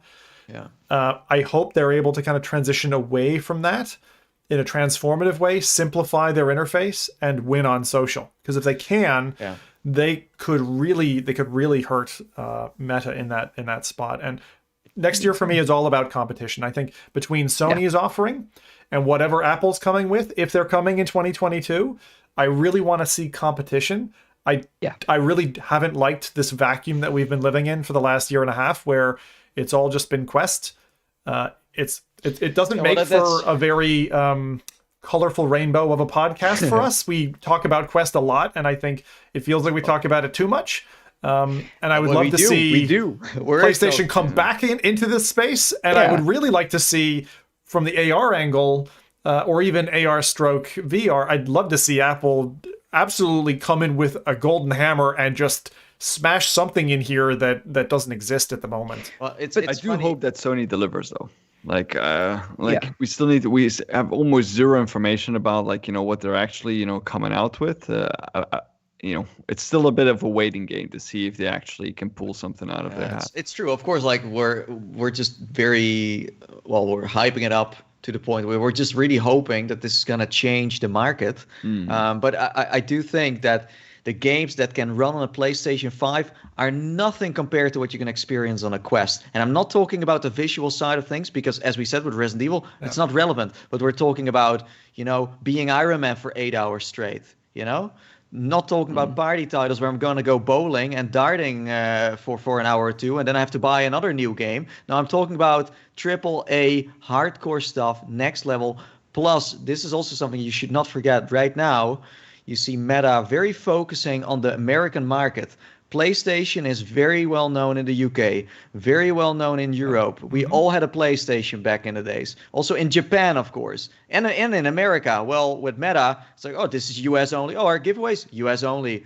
You know what? NBA, you can watch it in venues. Oh, you know what? It's US only. So everything is very US focused, and they forget that the European and the UK market are super big, and they're still if you look at the Quest that got sold so far, most of them were in the US, not in Europe. In Europe, people get other gifts because they're not advertising so much here. No, I'm serious. I don't know how much you can measure that, though. No, but my social feed was choked as well. But I think that's honestly you think you get a feeling for it, but I don't trust that anymore. 5-6 years ago, maybe 10 years ago, when all this didn't exist, you could get a feeling for news. But these days, you're fed, man. All of us are just being fed our own schlop by social media and advertising. It's not just news. The PlayStations are laying in the store here in my country. I have never seen an Oculus Quest laying in my store here because everyone bought them. No. Yeah, that's right. No, but you see what I mean? So that's what he's saying. That's basically what I'm saying. I just want to see PlayStation really seriously compete with Meta to the point where they're like, oh God, now we actually have to make some serious games, and we have to look at our plan of what we make, because I see people in the chat saying GTA, San Andreas. That's not enough to wipe the floor with another company. You really need to have perspective and consistency and content. But what if they have behind the scenes without there being an external facing pipeline? Which in a competitive market isn't necessarily to your advantage to expose your hand. What if every 2 months they're dropping another AAA conversion? If they're going to do that, like what they did with Resident Evil, what they've got with GTA San Andreas coming. If they did that every 2 months, it would be hard to keep pace. That's the thing that we don't. That's what Meta doesn't have. They usually have maybe 2 AAA games. Yeah. They launch one in January or something, and then they have one in December. But between that, it's the indie developers have to do the rest. So whereas I think if you think of PlayStation, you think Resident Evil 7. That was an exclusive title for the PS4, right? Yeah. You think if they made a VR adaptation to Resident Evil Village. and it was exclusive again to PlayStation, then you've got Gran Turismo. That's definitely 100% going to be a VR title. You know it is. And these other amazing games, like Blood and Truth. They have the IPs. They have the IPs, and all they need to do as well is they've already got an established amazing library of content. And what we've seen with like previous PS4 games is just update them to PS5. So Doom Eternal, for example, launched on PS4. You can buy the PS4 version. PS5 update is for free, runs at like 120 frames per second, or you can run it at 60 frames with ray tracing. Holy shit. Hang on, is that how you've been playing it? You've been playing it on PS5? Yeah. With that controller? Shit, man. It's amazing. We didn't play the same game. You played it different. The best thing about playing Doom Eternal with the PS5 is that all the announcements come through the controller speaker. Phenomenal. Phenomenal on PS5. Man. Ray tracing at 60 frames per second, beautiful. But what I'm saying is, like, if I was a betting man, I know I've been wrong many times. That's fine. Place your bets. You're not a betting man. But I would say I would put my money on PlayStation winning VR this year. I'm not going to put it on Valve. I'm not going to put it on Meta. Oh. Like, purely from a gaming perspective, by the way, not from a social perspective, because I think other people will do it better. But I think from a purely gaming perspective, PlayStation will win VR this year. That's my prediction. Yeah. So you're going to eat a head strap. I'm probably due to eat like 5 at this point, but so it why would not be just chuck another one on top? Yeah, sure. Honestly, it would be a breath of fresh air for this podcast to finally talk about another headset. I know. I agree. Because we're always talking about the Quest. We always make ourselves suspicious to the point where people think, but it's not true. It's just there's the only nothing. Good headset. That's it. Period. Yeah. It's true. But looking at the chat, they share our thoughts as well. PSVR 2, PlayStation VR 2, and AAA VR games is the sort of the comments that really stand out. Other comments include GTA VR, of course, which is coming to the Quest 2, GTA San Andreas, Project Cambria as well. I do think that headset's going to be very business orientated and productivity orientated, but I do think you'll be able to maybe benefit from the performance headroom for some Quest games potentially on that headset. Pimax 12K QLED, interesting. Splinter Cell, HP Reverb G3, Firmament. Yeah. Oh, Firmament. I forgot about that. Jesus. That is such... If you haven't played Abduction, the one behind it, Myst, which they had also done, Cyan have really Is great that VR. really coming out this year, or is that just some kind of random? Because I have been I've seen that game pop up so many times. Also, Wanderer is also one that seems to be very interesting. Yep. Puzzler game, Well, maybe Vertigo 2 is finally coming out as well. Well, I've actually got a list. I've got a list of games that I like that really stood out for me that are coming in 2022, and I'll rattle through them because I don't want to spend too much time on this, and we'll move on to the Q&A. But we've got Cities VR, which is coming, which is obviously an adaptation of City Skyline. Are you into that kind of thing? I wasn't sure if you... I mean, we haven't had a reason to talk about it, but are you a city builder kind of guy? I did play City Skyline for a little bit, but then I kind of dropped off. But I'm definitely going to give it a go. It'll be interesting to see how it adapts to VR. There's also Little Cities, which is the other cities building game. They're going to kind of be competing with each other. That's more sort of... Do we have a football management game yet? We don't. That's a big thing in the UK. I'm not big into it, but like that's a massive game thing. Well, you have like Football Manager. Yeah, Football Manager. We don't have a VR version of that. We don't have Headmaster VR. Oh god, no, not that. We've got Nathan's most anticipated game, Cosmonius High from Alchemy Labs. Yeah. What is it? Yeah. Cosmonius High. Well, from Alchemy Labs, so it's like like Job Simulator, but in high school, right? In the Cosmos. Yeah. Oh. GTA San Andreas, of course. Nerf Ultimate Championship. Could be interesting. Yeah, could be interesting. Ultimex, another interesting title. That's from Resolution Games. That's like a multiplayer mech fighting game. Is that a 1v1 or 2v2 or something? Isn't it like a 2v2? I thought it was... Could be. Wasn't it like some kind of like soccer game with mechs? Or I thought it was a little bit like your favorite game, Nathan, the fucking car one. Rocket League. I might be wrong. I don't know. But they showed it like 2 seconds of exactly. Yeah. That's weird. I don't remember seeing that. But... I don't know. Yeah, there was. Yeah, I saw it as well. We've got the Wanderer, of course, which you mentioned, puzzler game. Moss 2, super hyped for that game. Loved Moss 1. Yeah. Moss 2 has been is that now a new game or is that just a DLC? Yeah, because I'm still confused. Yeah, okay, so new game. But they're calling it Moss Book 2. But because it's a sequel, right? Yeah. It's a direct sequel. Among Us, it'll be fun. Yeah, okay. That's going to be interesting. I look forward to that. Hitman 3. Now, this is going to be interesting because it's got full motion controls and it's coming to PC VR. Exactly. I think it could be a killer. Could be a killer. Literally, Could be a killer. A rock killer. Are you gonna dress up again, Mike? Maybe. I don't know. There's a lot. Hey, that's if there's money in it. Yeah. Maybe. Assassin's Creed Splinter Cell, we talked about that previously. Project 4, again, been rumored in the works, a Boneworks game that's coming exclusively to Quest. Yep. They've teased that they've got the trailer ready to drop, so they must have a game imminent, I would imagine. So I'd be hopeful to see that this year. Vertigo 2, obviously, that's the sequel to Vertigo, releasing on PC VR. Yeah. We've had the dev on the show a while back. That's also promising. And I would imagine we're going to see more mods as well. So, Resident Evil Village soon, I would imagine, fingers crossed. Get stamped on by a tall lady in VR. Amazing. Love that, right? Maybe, I know I'm saying, like, I always sound like a crazy person, but on the other side, I also avoided eating many head straps in my life. I still think Lone Echo, the first one, might get the Quest. Yeah. Interesting. Have we seen them do a backstep before? They have. Well, you can compare this the best to what happened to Medal of Honor. So Medal of Honor comes out on PC. They don't do any marketing. It's almost like they forgot it came out on PC. Mm-hmm. They just kind of look the other way and they launch it. And then a year later, they drop it on Quest. And you see the same pattern with Lone Echo. Although they made Echo Arena and Echo VR, which it could. That's actually that's not a bad step, Nathan. Yeah. So it could be. We'll see. I'll tell you what I want, and I've wanted this for so freaking long. I want From Other Suns to come to Quest. Oh, yeah. It needs to. Totally. It's just such an amazing game. That would slay. That would just kill. So who made it again? This is Gunfire Games. So they've Gunfire Games. Well done. And they made Dead and Buried and Chronos. Chronos. Chronos is another one that could totally slay. They haven't released a VR game for a long time. That's the thing. They're one of those studios for Quest 2, but they went full form into VR a bit too early, in my opinion.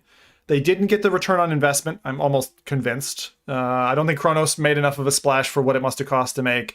From Other Suns, again, didn't make enough of a splash. I remember we had him on the show once. One of the devs from Gunfire Games. Can't we make like a petition for this game? Because I do think we could maybe get this on, Quest.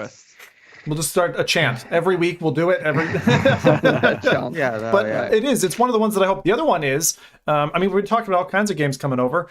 And I've kind of, if I sent one tweet to Oculus, and this is an obvious thing for me, but I would love to see a standalone VR version of Skyrim, even without mods or anything pretty. Just God, that would do. Like crazy. I think you're going to be dreaming for a while. That's insane. But as an extension to that, in 2022, the thing I'm really dreaming for is Elder Scrolls 6 with VR support. I think Bethesda have done enough in VR now that if they don't consider VR, even in a phased release, I'd be surprised. So Elder Scrolls 6. I'll eat a head strap if that ever releases on a standalone headset. All right, clip this, folks. Clip this. Ever an Elder Scrolls title on VR headset. Ever. So in 10 years, you can still eat a head strap. Sure. Nice. By the way, if you have any questions for us, because we're sort of going to be rounding up the show shortly, chuck them in the Slido now, and we can do a little Q&A whilst I sort of wrap this up and also talk about our second sponsor of the show, because... Can I say one more thing, though, before we move on? Go on then, Rowdy. There was one piece of hardware that I still wanted to highlight, and I didn't get a chance to. But I think it's not a VR headset. It's actually Wait. The pop stick? Almost. Yeah, it comes close to it. Still gets brought up to this very day. Like, I don't even know how old this meme is now. No one understands this. You say it, and no one has a freaking clue. No one knows what pop stick is. Yeah, never mind. Google, if you're curious, Google Popstick Transylvania. Wait. No. I know what it is. It's the Japanese eating thing. The robot arm. Candy stick. He's just going down. He's clearly. Sorry. Go for it. It's like inside jokes for us. The hip tracker from Deca Gear also released in the last year, and I think that's a piece of. I mean, like we've talked about Deca Gear a lot, especially I think last episode that we talked about them, or the episode before that. Yeah. But it's important to realize that there's a little piece of hardware that is kind of separate from like the entire Deca Gear headset, which is actually quite good, and it works really, really well with a lot of different games. The hip tracker from Deca Gear, which kind of allows you to more naturally move into a virtual environment by following your hips, the Like, so it's like I'm talking about some kind of Zumba thing. Zumba movie. Was it Shakira that said the hips don't lie? Yeah. Oh Well, she's right. You know, your hips don't lie. Yeah. It's the way that your orientation is into the virtual world, which is a much more natural kind of thing than following the controller or following the headset. And it's a very nice and kind of cheap way to like solve that problem. So that's definitely a recommendation from my end. And you don't need the whole bodysuit either. You know, like that's the thing. Like I am kind of not worried, but I'm a little apprehensive of where we're going with gloves and full form suit, because as much as I love dressing up every time I put on a stream, I prefer to kind of like pick different attire, not just jump into the same old sweaty bodysuit. So that's just one of those things that I kind of feel like it's, I don't know. You're more worried about your dry cleaning bill than anything else. You could say that, yeah. I don't know. I just don't know where we're headed, and like something like the Deca Move. Go ahead. I'm just saying, it's just like it's a nice accessory. I kind of wish it didn't have to be a separate accessory. Kind of like when we had the cameras back in like the CV1 day, the Vive and stuff like that. I just feel like I would like to have fewer devices, but still achieve that level of immersion, that level of tracking. So maybe they can do it with your physical body and some kind of body sighting cameras instead of having the device. Indeed, like a next, because that really made me realize like how important that kind of stuff is for like immersion more, and to like the more you remove buttons or like specific kind of things from your controller or from your headset in order to like be natural into a virtual world, the better it is. And I think that little device really like took it a step further. So I do hope to see that in next iterations, or maybe integrated into the VR headset itself. Yeah. You never know. CES is next week, so on the next show we'll obviously talk about anything that comes from CES, because I know Haptics are going to be there, you're going to be there, Pimax I think might still be there, although I've heard rumors it might drop out. But regardless of whatever's announced at CES, we'll talk about it on the next show. But accessories are definitely welcome. Yeah, and I think I wish Deca Gear the best of luck with their headset release, because I know they've had a bit of trouble recently, but fingers crossed for them anyway. But let's get on to our second sponsor of the show and then into the Q&A. So I want to thank Windlands 2 from Psytec Games. If you're not familiar with Windlands 2, it's a gorgeous co-op adventure game where you have to swing your way through the Windlands using a set of grappling hooks, and you get to take down these huge scale enemies with your trusty bow, which is a lot of fun. The swinging in this game, we've said many times, is fantastic. When you get into that rhythm of swinging through the trees, it really does feel really cool. And especially when you play it with friends, it's a lot of fun to play. It's been out on PC for a little while, but Windlands 2 has just released on PSVR via the PlayStation Store, or you can grab the physical version, which is just released in conjunction with Perp Games. The original Windlands is also available, if you've missed it, on Quest, PC, and PSVR if you want to catch up with the backstory. The sequel, Windlands 2, is only available on PC and PSVR. No Quest version just yet, but fingers crossed we get a Quest version in the future. We've added links to all the Windlands games on all the platforms in the description below. So if you want to check out Windlands 1, Windlands 2, you can check them out using the links in the description below. I honestly still think that Perp is such a beautiful name. Perp. Merry Perpmas. Merry Perpmas. Thanks to Psytec Games. Thanks to Psytec Games. Rowdy loves Perp games, by the way. He does, he does. Extra special. I love all games. So thanks to Psytec Games for sponsoring the show. We really appreciate it. Thank you. Right. I think now, as we don't have like imminent releases, do you want me to run down the Q&A? Zim Spot's kind of like, go for the Q&A. Let's answer some questions. Excellent. So I put a tester in there that said, can I get a hug? And 6 people upvoted it. So next time you guys see me, give me a hug, all right? So that's the start. Paradise DK said, didn't Mike get some predictions wrong in 2021 and needs to eat a controller? That's likely true. Yeah, that's likely true. Yeah, I get predictions wrong all the time. Well, you kind of backed out of kickstarting things. I mean, you were kind of addicted to that for a while. Yeah, no. I am done with Kickstarters. Okay. Yeah, 100% done. Well, nowadays stuff ends up in your trash bin. So I mean, you're kind of at the next level already. Although I checked the Apara today, it's actually doing pretty well. It's over £500,000 now funded. Wow. What? So a lot of people are backing this. Yeah, Good luck to them. Good luck. See if you're wearing that headset in 6 months' time, or if they ever deliver them. Who knows? Yeah, we're gonna see. There's some weird stuff with that company. Yeah, I'm not even going to go down that route, but there's a lot of weird stuff with that company. Okay. Check into their history. I can't remember the other previous company name. They had a successful Indiegogo, never delivered on their products, and basically Apara is basically rebranded of that company name. Yeah. So there's other stuff. If you're really interested in Apara, look into it rather than just soaking in the hype from everyone else, because it's not all that. All right. It's Jordy asks, do you guys think that there is a PSVR Pro or PSVR 2 coming, a second-gen PSVR? We definitely know it's coming. Yeah. We don't know what it's going to be called. No. I would say likely PSVR 2. Project Morpheus?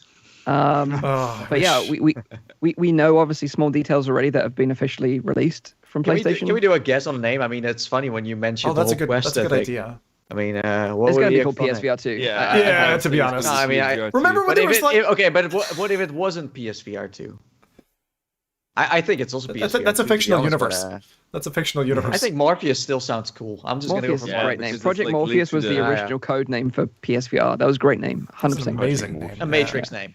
Yeah. All right, next one. Yeah, but just to reiterate, they've officially confirmed that it's happening, and they've already showed off the controllers, and they've already told us that it's going to be tethered using the USB-C port at the front of the console. There's rumors that it's got eye tracking, inside-out tracking for full support motion controllers with thumbsticks that we've wanted for a long time. Yeah. So yeah. Wow. Those controllers look pretty incredible as well, so it's worth looking up for a picture of those controllers. They're an interesting look. Yeah. All right, this one's at Nathy. Watto asks, where is Nathy's Christmas tree, and will it still be up in April? It's behind me this time, so you can't see it. But I see what you did there. Yeah, usually I just keep them up until like February or something. But I don't know. Just throw like a towel over it. Yeah. So it just looks like a body. All right. Anonymous asks, what are your thoughts on the new bHaptics gloves? So, I've got a lot of bHaptics kit here. I love bHaptics stuff. I've got the vest, got the boxing gloves, got the arms, got the face thing, everything. I did see the new gloves because they're showing them off at CES next week. Yep. They look relatively basic. They've just got it's just basically a material glove with haptic feedback in the fingertips. I think it's a great start, and it's going to be cheap to market from what I assume from the design. So I think being the first to market might benefit them. Yeah, I think that's you're completely on point, because this is something we have seen before. This is not a new invention, but I think they're say with the bHaptic suit, they're going for the consumers, and I think that's what they're doing now. It's just very smart. The key thing is going to be content that supports it. That's going to be the challenge for them.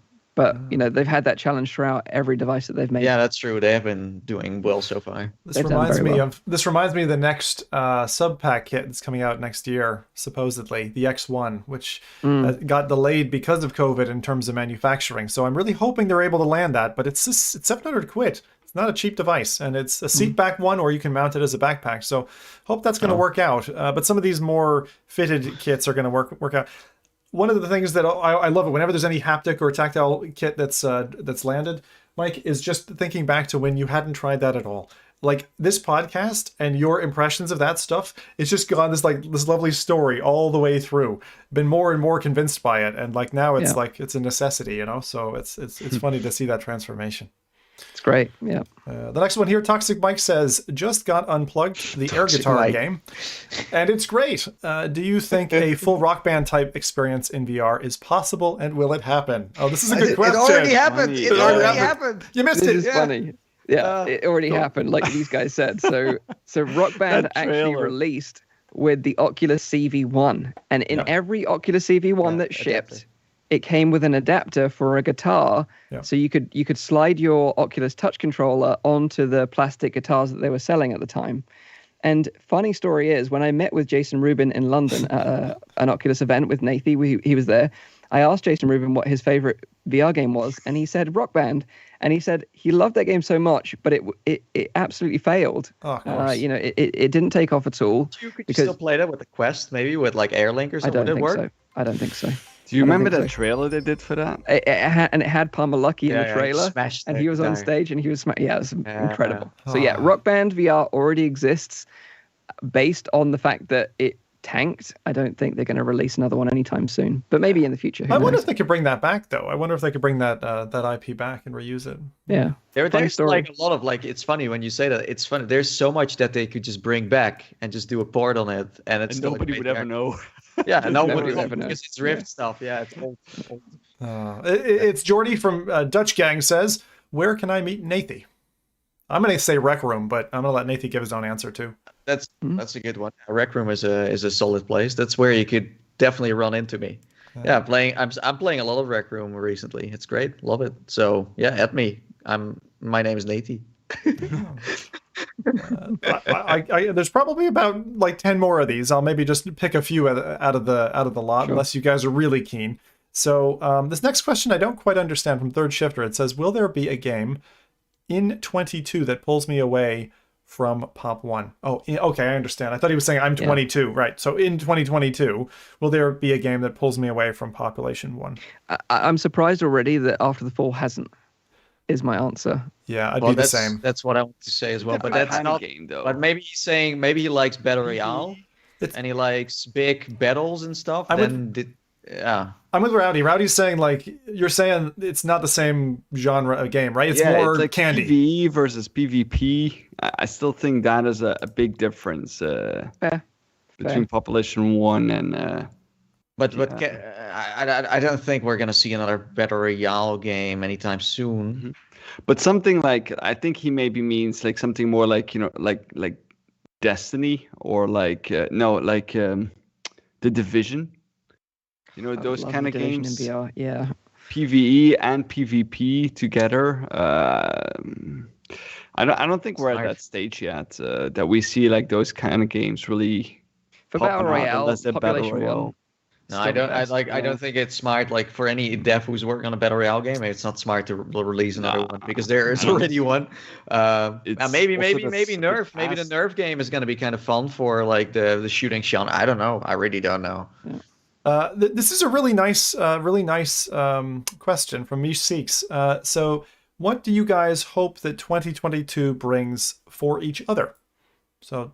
We don't often get this kind of question. This is kind of nice. So I'll let you guys think about that. Well, we need to give like some kind of like wholesome answer now. Well, that's not going to come from you, Rowdy. So I'll take this one. I really hope that Zim's move goes well to Canada. I know it's going to be a stressful time for him, uplifting his whole family to move to the other side of the world. So I hope that goes well for him. And I just think for everyone else, I just hope that we all stay healthy. I think that's the best thing we can ask for anyone right now is that we remain healthy.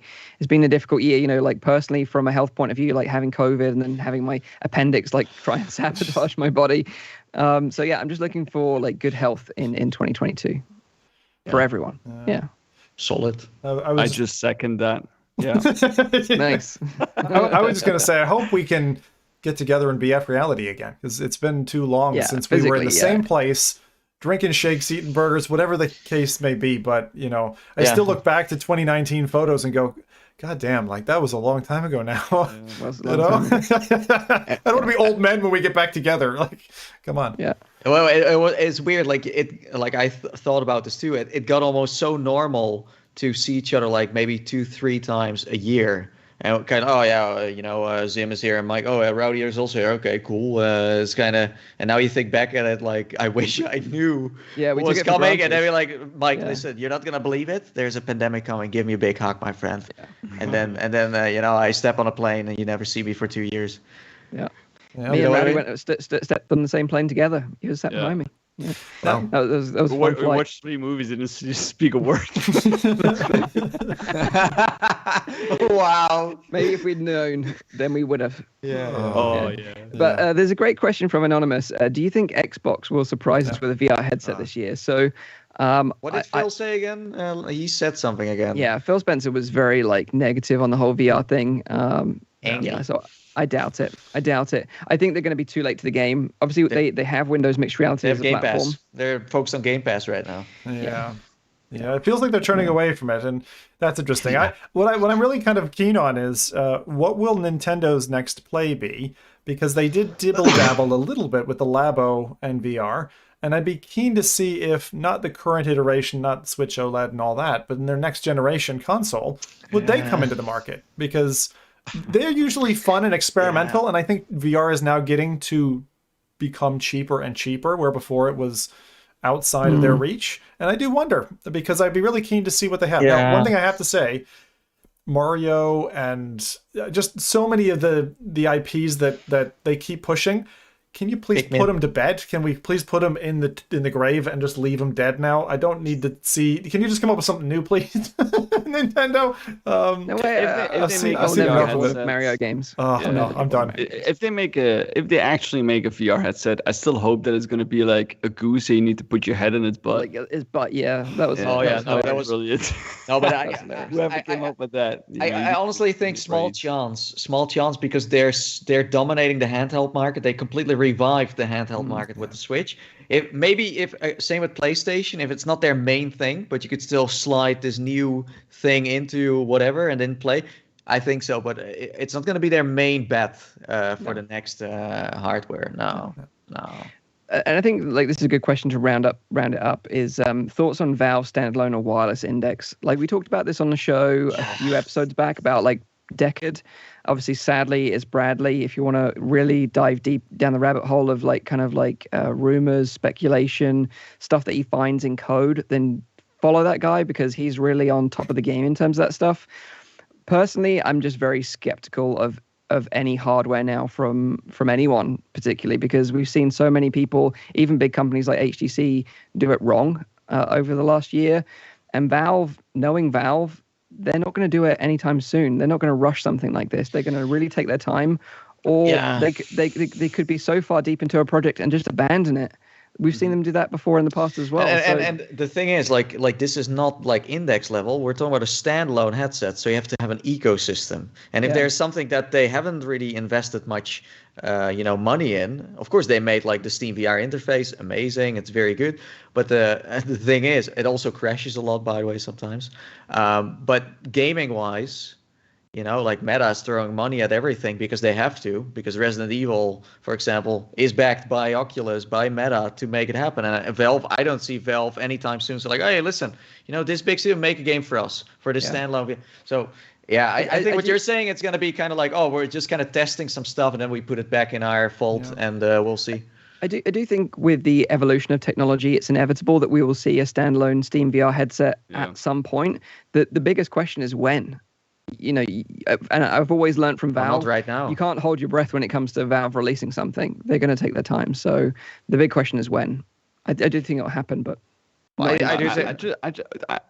I see Valve doing, and I do think that it's going to happen rather sooner than later, is bring an affordable headset to the market that will be a direct competitor to, and they will just release it, like it's nothing, and it will not be better, it will not be, but it will be cheaper, and I do think that that's going to happen. Rather sooner than later. I mean, maybe if they make it open source and people can just, put like load in Android things on it and do their but people really want, as we said, like there's such a high demand for a standalone headset with a library and everything in it. And if it's just a modder thing, like the Valve Index kind of was in a way, then I don't know. As you said, I think they're just kind of playing around with stuff. I see them making more something that will still be tied to Steam, like for example, Virtual Desktop is, and then being so it's stream wireless. Stuff to, it will not have its own ecosystem, but it will. But is it then a standalone headset? And it's not a standalone anymore. No, I do genuinely think it will be a standalone system that will run all VR content that's available on Steam. But it's just it has the PC power. Yeah, but it's just not going to be anytime soon. Yeah, okay. Yeah, it's going to be like Brad has been saying. It's going to be the Steam Deck integrated into a VR headset. Yeah. Vision on the front, the computing on the back. Yeah.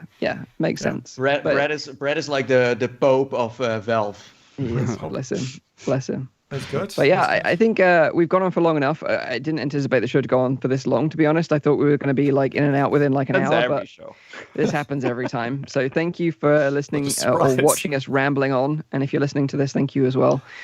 Just a reminder of the show times. It's live streamed every other Saturday on YouTube and on Twitch. The show goes live at 7 p.m. in Europe, 6 p.m. in the UK, and 10 a.m. Pacific time. You can also check out the audio version, which is available on iTunes, SoundCloud, and on Spotify. Hit the like button if you enjoyed the show and subscribe to the channel so you don't miss our future shows. We're not quite sure when the next episode will be because we kind of broke our 2-week cadence to do this show. So we're not quite sure. We might do an episode next weekend or we might do one in 3 weeks' time. We're not quite sure yet, but we'll keep you updated on social media either way. So thank you again for joining us. Happy New Year to you all. We hope, 2022 is an epic year for all of us. Hopefully, in and out of VR. And good luck, lads, on the next one. Because I won't be running the ship. Yeah, everyone say goodbye to Zim. And look at his beautiful little face because you're not going to see it for a little while. Yeah, that's right. All right. Happy New Year, everybody. Yeah, Cheers, boys. Happy New Year. Take care, everyone. Bye-bye. All right. Bye. Bye-bye.